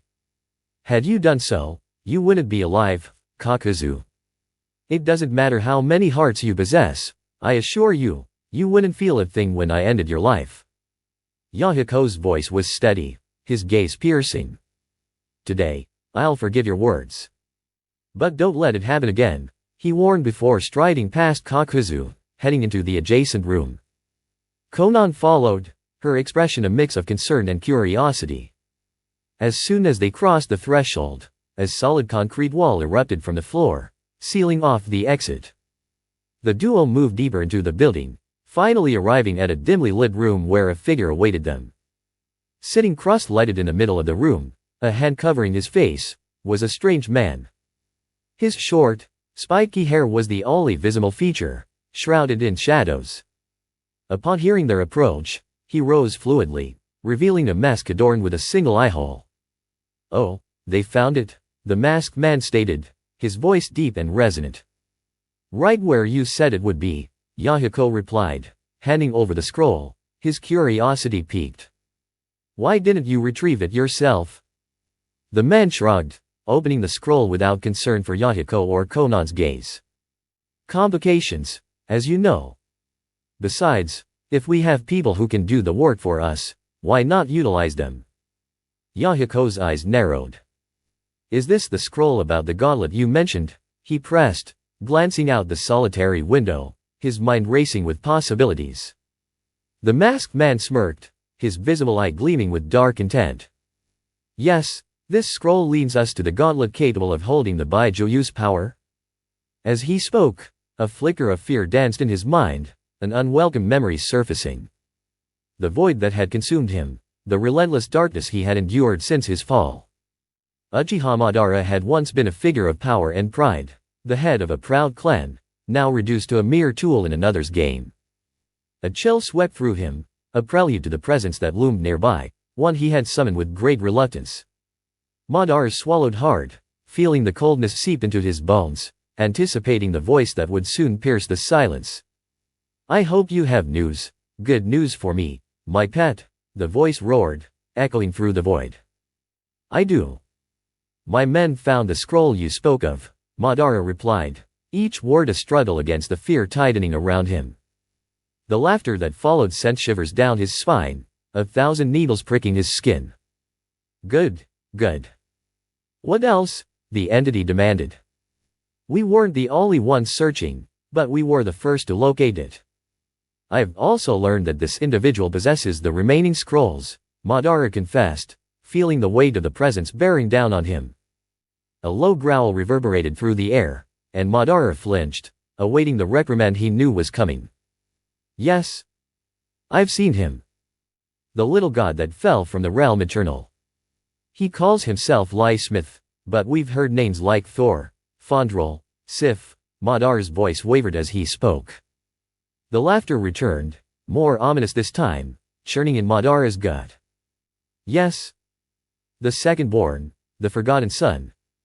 Odin's folly to allow his wayward child to wander, the voice mocked, its presence coiling around Madara like a serpent. Madara's stomach knotted, a sense of impending doom filling the air. What if he doesn't join us? He ventured cautiously. The response was immediate, A wave of heat surged through him, igniting every nerve. The answer is obvious. The pain intensified, burning through him like wildfire. He bit back a scream, grappling with the pain and a knowledge that his very existence was in jeopardy. Now that you have the power, if he refuses to join me, you will destroy him in my name. Days turned into a week, and with each passing moment, Madara's attempts to reach Naruto were thwarted. The specter of Lysmith appeared whenever he tried, whisking the boy away or redirecting him elsewhere. Even in moments when Jiraiya believed he had a chance to speak with Naruto alone, the boy's wary glances and defensive posture signaled the god's influence over him. Late one afternoon, Jiraiya watched the scene unfold before him. Naruto and Loki trained together under a canopy of gray clouds. Jiraiya couldn't help but feel a pang of jealousy at how effortlessly the two seemed to connect. Loki had taken a keen interest in Naruto, and the Toad's son begrudgingly admitted that the boy was improving, albeit slowly. "Is that all you've got?" Loki taunted, an easy smile on his lips as he danced around Naruto, who stumbled but quickly regained his footing. "That's not fair. You're cheating," Naruto protested, frustration lacing his voice. "Of course I'm cheating." Loki laughed, his voice light and teasing. "What kind of warrior would I be if I didn't?" Naruto pouted, glaring up at the taller figure. "But you're not even a ninja?" But I can beat you easily." "You're not paying attention," Loki countered, taking the time to adjust Naruto's stance, his hands guiding the boy's movements. Jiraiya stood off to the side, his brows furrowed as he observed their training. The conflicting feelings roiling within him were hard to decipher. He knew Naruto was in capable hands, but a nagging voice whispered that perhaps those hands were not the right ones. Jiraiya massaged the bridge of his nose, trying to convince himself that this entire situation would resolve itself. He needed to trust the boy. He needed to let him find his own way. As the sun dipped below the horizon, casting long shadows over the training ground, Jiraiya knew he had to intervene. But how? The boy had grown so close to Loki that it felt like a betrayal to disrupt their connection. "Naruto," Jiraiya finally called, making his way toward them. Loki's head snapped toward him, eyes narrowing slightly, while Naruto turned with excitement. "Pervy sage. Did you see that? I almost had him." Jiraiya couldn't help but chuckle at Naruto's enthusiasm. "I did, but I think it's time for you to take a break." "But I want to keep going," Naruto insisted, a frown marring his features. "How about we take a break and have some ramen?" Jiraiya offered, hoping to distract Naruto from the training session. The mention of food instantly brightened Naruto's face. "Ramen? I'm in." "Excellent. You can tell me about your training with Loki," Jiraiya said, glancing at the god, who stood silently with an amused expression. Loki smirked, his arms crossed as he watched the exchange. "Ramen is an interesting reward. What makes it so special?" "Everything," Naruto exclaimed, eyes sparkling with enthusiasm. "It's the best food in the world." So we have a culinary warrior in our midst," Loki quipped, following the two as they made their way toward the village. As they approached the ramen shop, Jiraiya's thoughts lingered on the masked men and the scroll they sought. His gut twisted, a sense of foreboding creeping in. He could feel Madara's presence lurking in the shadows, waiting for the right moment to strike. They had little time left. "Let's hurry," Jiraiya urged, quickening his pace. "The sooner we eat, the sooner we can get back to training." Naruto bounced excitedly beside him, while Loki trailed behind, his expression unreadable. The night held secrets, and as they entered the shop, Jiraiya knew the battles ahead would test them all in ways they could never anticipate.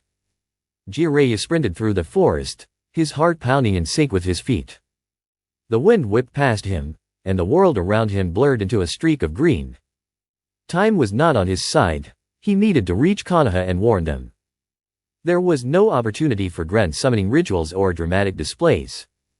Instead, he made do with what he could, dispatching messages to allies as he ran, hoping that somewhere, a toad would relay the crucial news of Naruto and Lysmith's disappearance. How could this happen? He muttered, his frustration boiling over. I kept them under my watch every second, and now, puff. They are just gone. The Sunin cursed again, the words spilling from him like a stream of exasperation. The thought of Naruto, Minato and Kushina's son snatched away by unknown forces sent a chill down his spine. He had sworn to protect the boy, and yet here he was, racing against the clock, grappling with the anger and confusion that churned within him. With each passing hour, fatigue crept into his muscles, tightening its grip.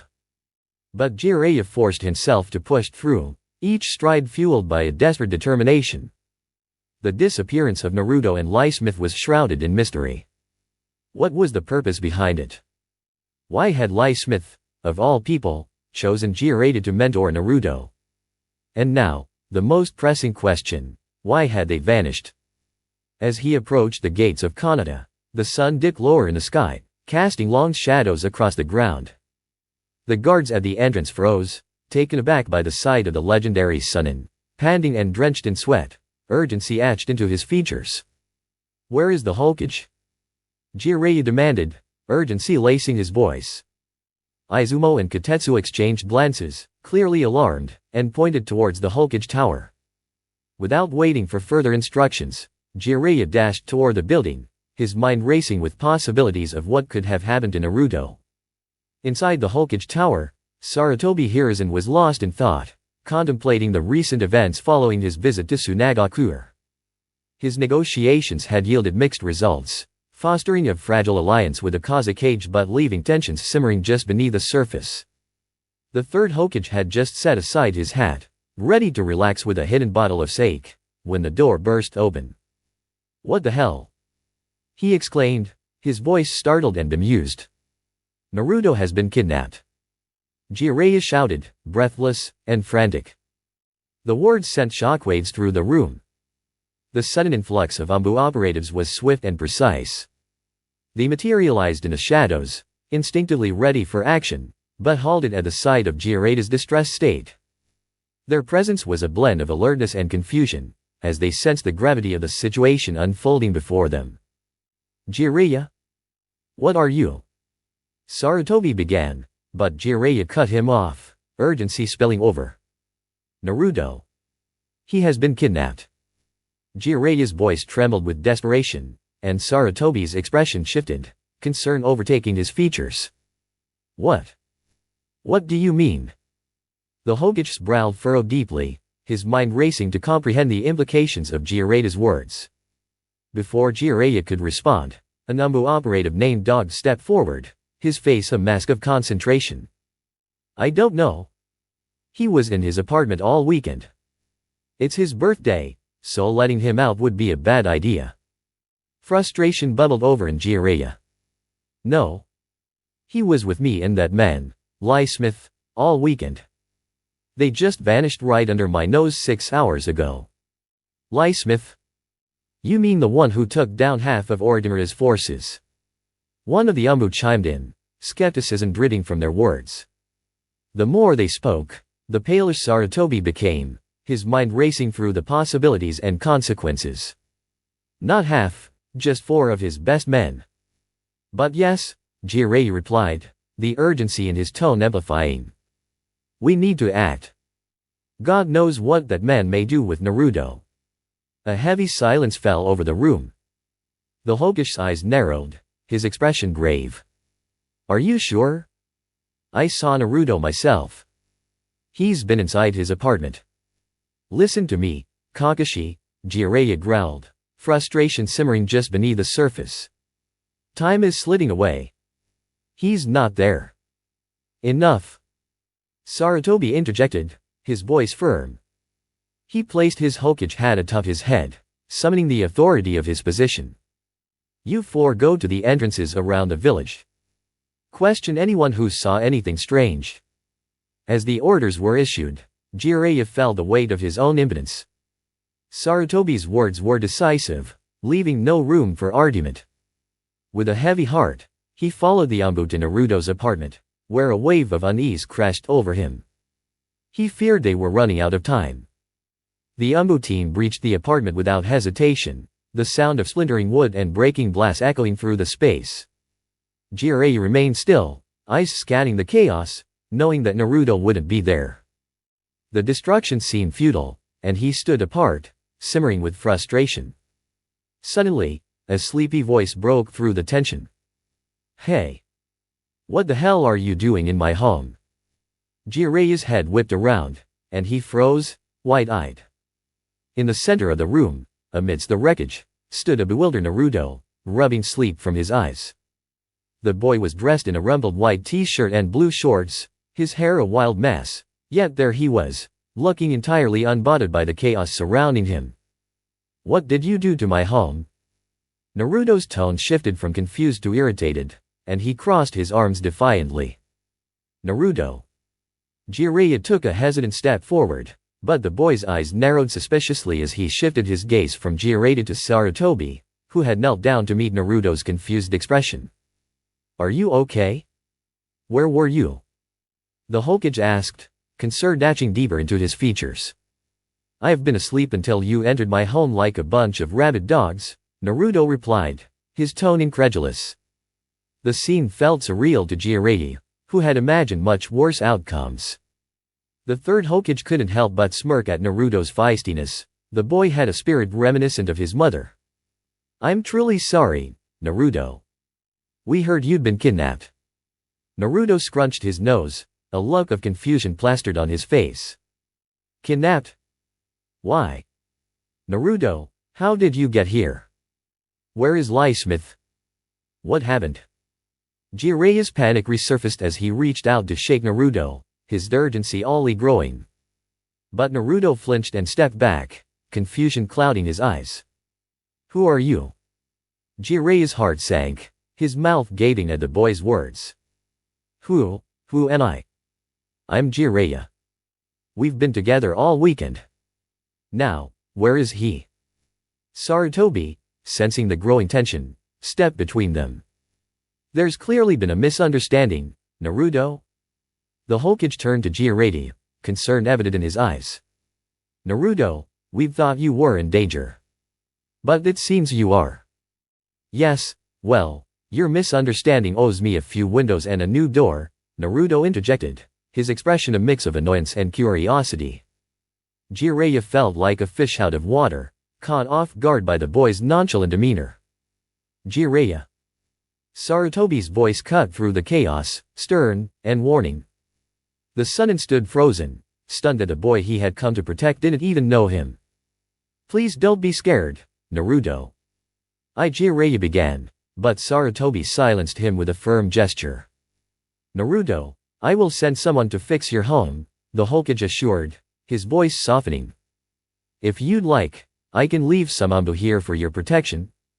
No need to worry, Ajaji.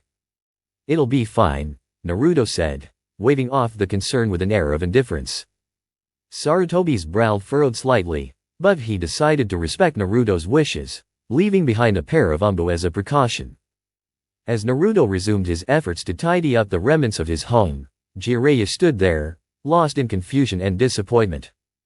The boy gathered his clothes and fluffed his bed before retreating to his room. Jiraiya couldn't shake the feeling of disarray, the image of Naruto's blank expression haunting him. After a few moments, Jiraiya heard soft laughter erupt from the other room. What could possibly be funny? 20 minutes later, Jiraiya discovered the source of the laughter. There, in the shadows, Loki Smith watched with an amused expression. The trickster god had orchestrated the entire scene, delighting in the chaos of the Ambu's intrusion. Jiraiya felt like a fool, caught up in a web of deceit he hadn't even realized he was part of. Meanwhile, Loki marveled at the Sunin's antics. Jiraiya's expressions as the situation unfolded were priceless, a testament to his gullibility and the ease with which he could be played. But Loki knew it was time to pull back the curtain on this performance. "Well, Jiraiya," Loki mused, his voice rich with mirth. "It seems your little reunion turned into quite the spectacle." "Loki." "You," Jiraiya started, but the trickster interrupted him with a wave of his hand. Yes. It's all very dramatic. But let's focus on the next act."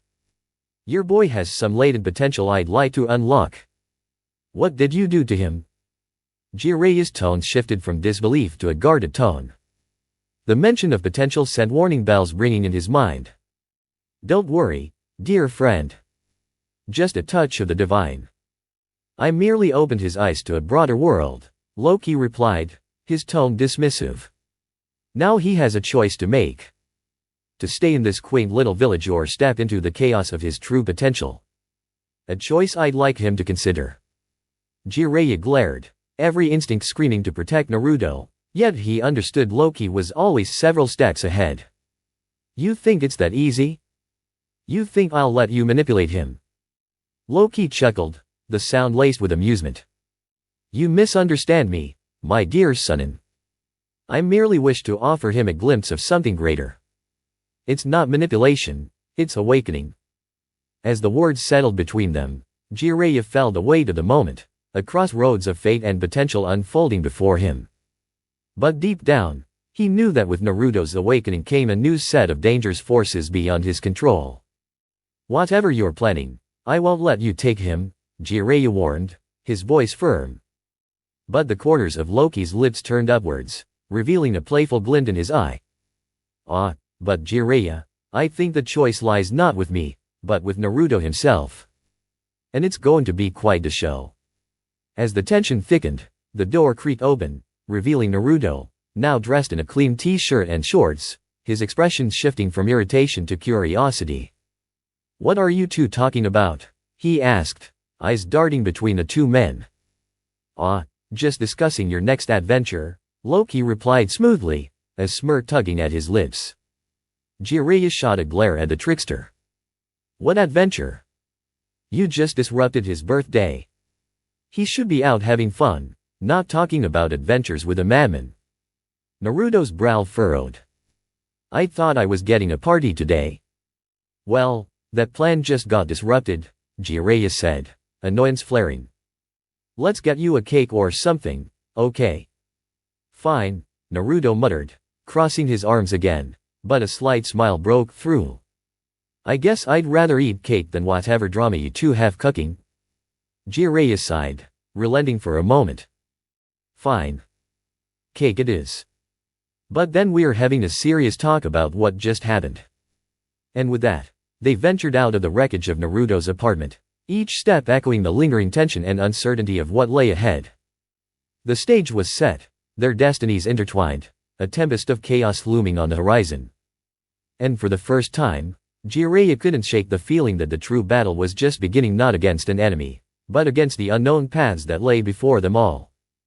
Sarutobi hears and observed the events unfolding within the crystal ball, his brow furrowing in concern. Naruto was back among his friends, laughing and engaging with them, his usual buoyant self. He watched the boy transition from the raucous atmosphere of the playground to the quiet confines of the classroom. The third Hokage's gaze softened for a moment, but that warmth evaporated as he noticed Naruto nodding off in the middle of a lesson, his head resting against his desk. The sight was familiar, typical day for the young ninja, but something about it felt off. Jiraiya sat across from him, his impatience palpable. The Toad Sonin drummed his fingers on the table, struggling to maintain his composure as he recounted the strange events of the past weekend. Sarutobi listened, but skepticism lingered in his mind. Reports from Umbu agents assigned to Naruto's protection indicated that the boy had spent the weekend mostly alone in his apartment, occasionally making the trek to the Hokage Mountain. Nothing unusual had occurred. Yet Jiraiya's conviction remained unshakable.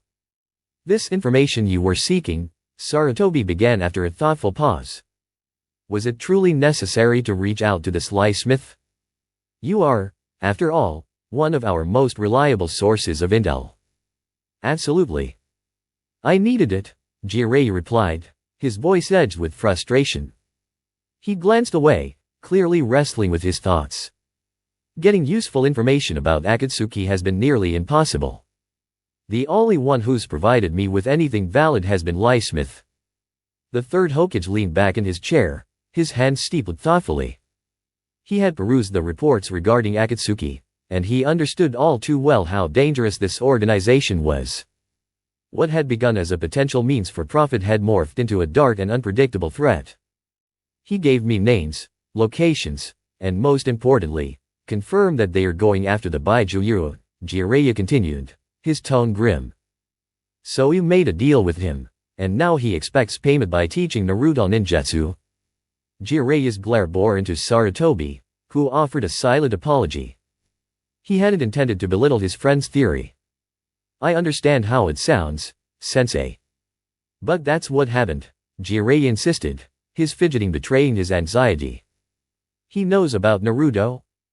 Sarutobi's posture shifted as he processed this revelation.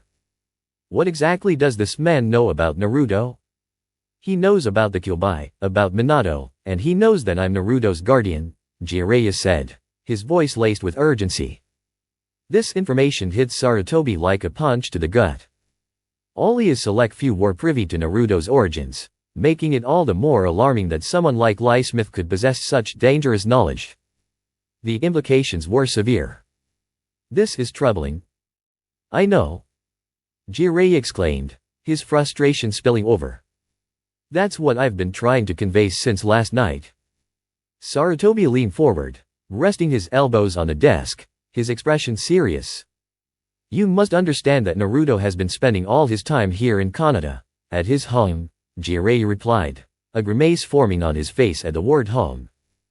Could it be that this man has used some sort of genjutsu on you? Perhaps an illusion we are not aware of. Jiraiya's fists clenched in agitation. If he had been Orochimaru, Sarutobi would never have doubted him. But Jiraiya quelled the dark thoughts simmering in his mind, allowing them to cloud his judgment when it helped anyone. Yet the idea of genjutsu was not completely outlandish. Perhaps it was a hedge, perhaps Lee Smith had disguised himself. It's possible, yes, Jiraiya admitted, rubbing the back of his neck in frustration. I should investigate further, but I can't do this alone. It would be too dangerous. I agree. What do you need? Jiraiya contemplated his next words carefully. He needed to gauge if Naruto was aware of anything, but he didn't want to intimidate the boy. He had to approach Naruto gently, earning his trust before seeking answers.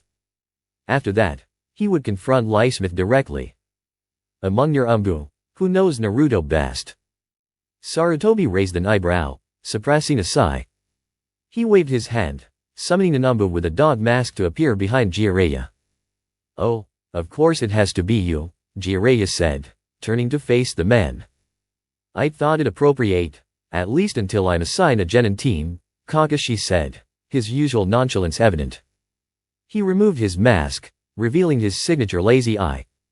So, any ideas on how you want to proceed, Jiraiya-sama? Kakashi asked, tilting his head with curiosity. Jiraiya turned his gaze between Kakashi and Sarutobi, the wheels in his mind turning. Yes, actually, I do. 3 days later, Jiraiya found himself observing Naruto from across the street. His eyes narrowed as a large man with red hair and a bear-like appearance sat beside the boy. The man placed a hand on Naruto's shoulder, sharing a wink and a smirk that felt too familiar. Who's that? Jiraiya asked, his suspicion flaring. The man seemed amiable enough, letting Naruto lead the conversation. Soon, 2 other kids joined them, and the ramen stand served up another round of steaming bowls. Laughter filled the air. Kakashi glanced up from his book, momentarily shifting his focus to the group. That's a guy named Vossen, or Vontag, something like that. A merchant from Wave Country. Why is he eating with Naruto? Jiraiya pressed, refusing to take his eyes off the scene. A year ago, he came looking for something to eat. Naruto found him and took him to the best ramen in town. They hit it off, Kakashi explained, leaning back against the wall. Now, every time he visits, he seeks out Naruto and treats him to a meal. Just like that? No strings attached. Jiraiya's skepticism deepened. Kakashi let out a resigned sigh. He's clean. He has a genuine job, and his supplies contribute to the ramen Naruto loves. He invites Naruto to dinner because the kid reminds him of his own son, who died while trying to enroll in a ninja academy in Kirigakure. Jiraiya frowned, the tension in his body easing slightly. Kakashi watched him with mild surprise. You're really worried, aren't you? About this guy and what he might be doing to Naruto? Kakashi asked, curiosity etched across his face. Jiraiya remained silent, wrestling with his conflicting emotions. A part of him felt genuine concern, but there was a hidden yearning, a desire to believe that this man was genuinely helping Naruto in ways Kanata had failed to do. I'm worried because there could be someone out there offering Naruto what we've denied him for so long, Jiraiya finally said, his voice heavy. He watched as Naruto laughed, the smile on his face faltering slightly at the man's ruffling of his hair. Love. Understanding. Of family. That very day, Jiraiya decided to confront the so-called merchant. Something about the man, his relationship with Naruto, the story of his frequent visits felt off. Kakashi, though slightly confused, trusted Jiraiya's instincts. They assembled a team of 5 jounin, ready to capture the man if necessary. They waited, knowing the road to Wave Country was only a kilometer away. An hour passed. Then 2. Then 3. Nothing. Jiraiya's unease grew as the sun dipped lower in the sky. The man had left Konoha 4 hours ago. He should have appeared by now. Had he somehow caught wind of their surveillance? Was Jiraiya's suspicion justified? Jiraiya-sama, what do we do? Came Kakashi's voice through the earpiece. He must have taken another route, Jiraiya grunted, frustration gnawing at him.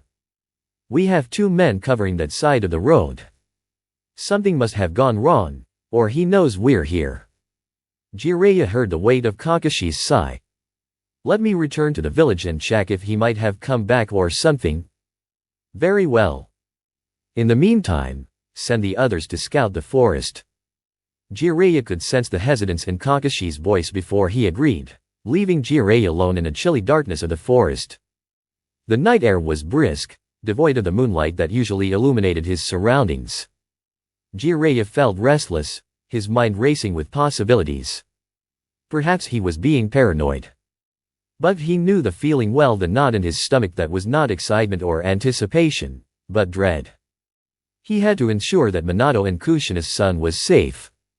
Jiraiya growled in annoyance, cursing the merchant for infiltrating his thoughts so easily. Suddenly, static erupted in his earpiece, and he winced, tearing it from his ear. The interference built into an unbearable cacophony, causing him to massage the side of his head in pain.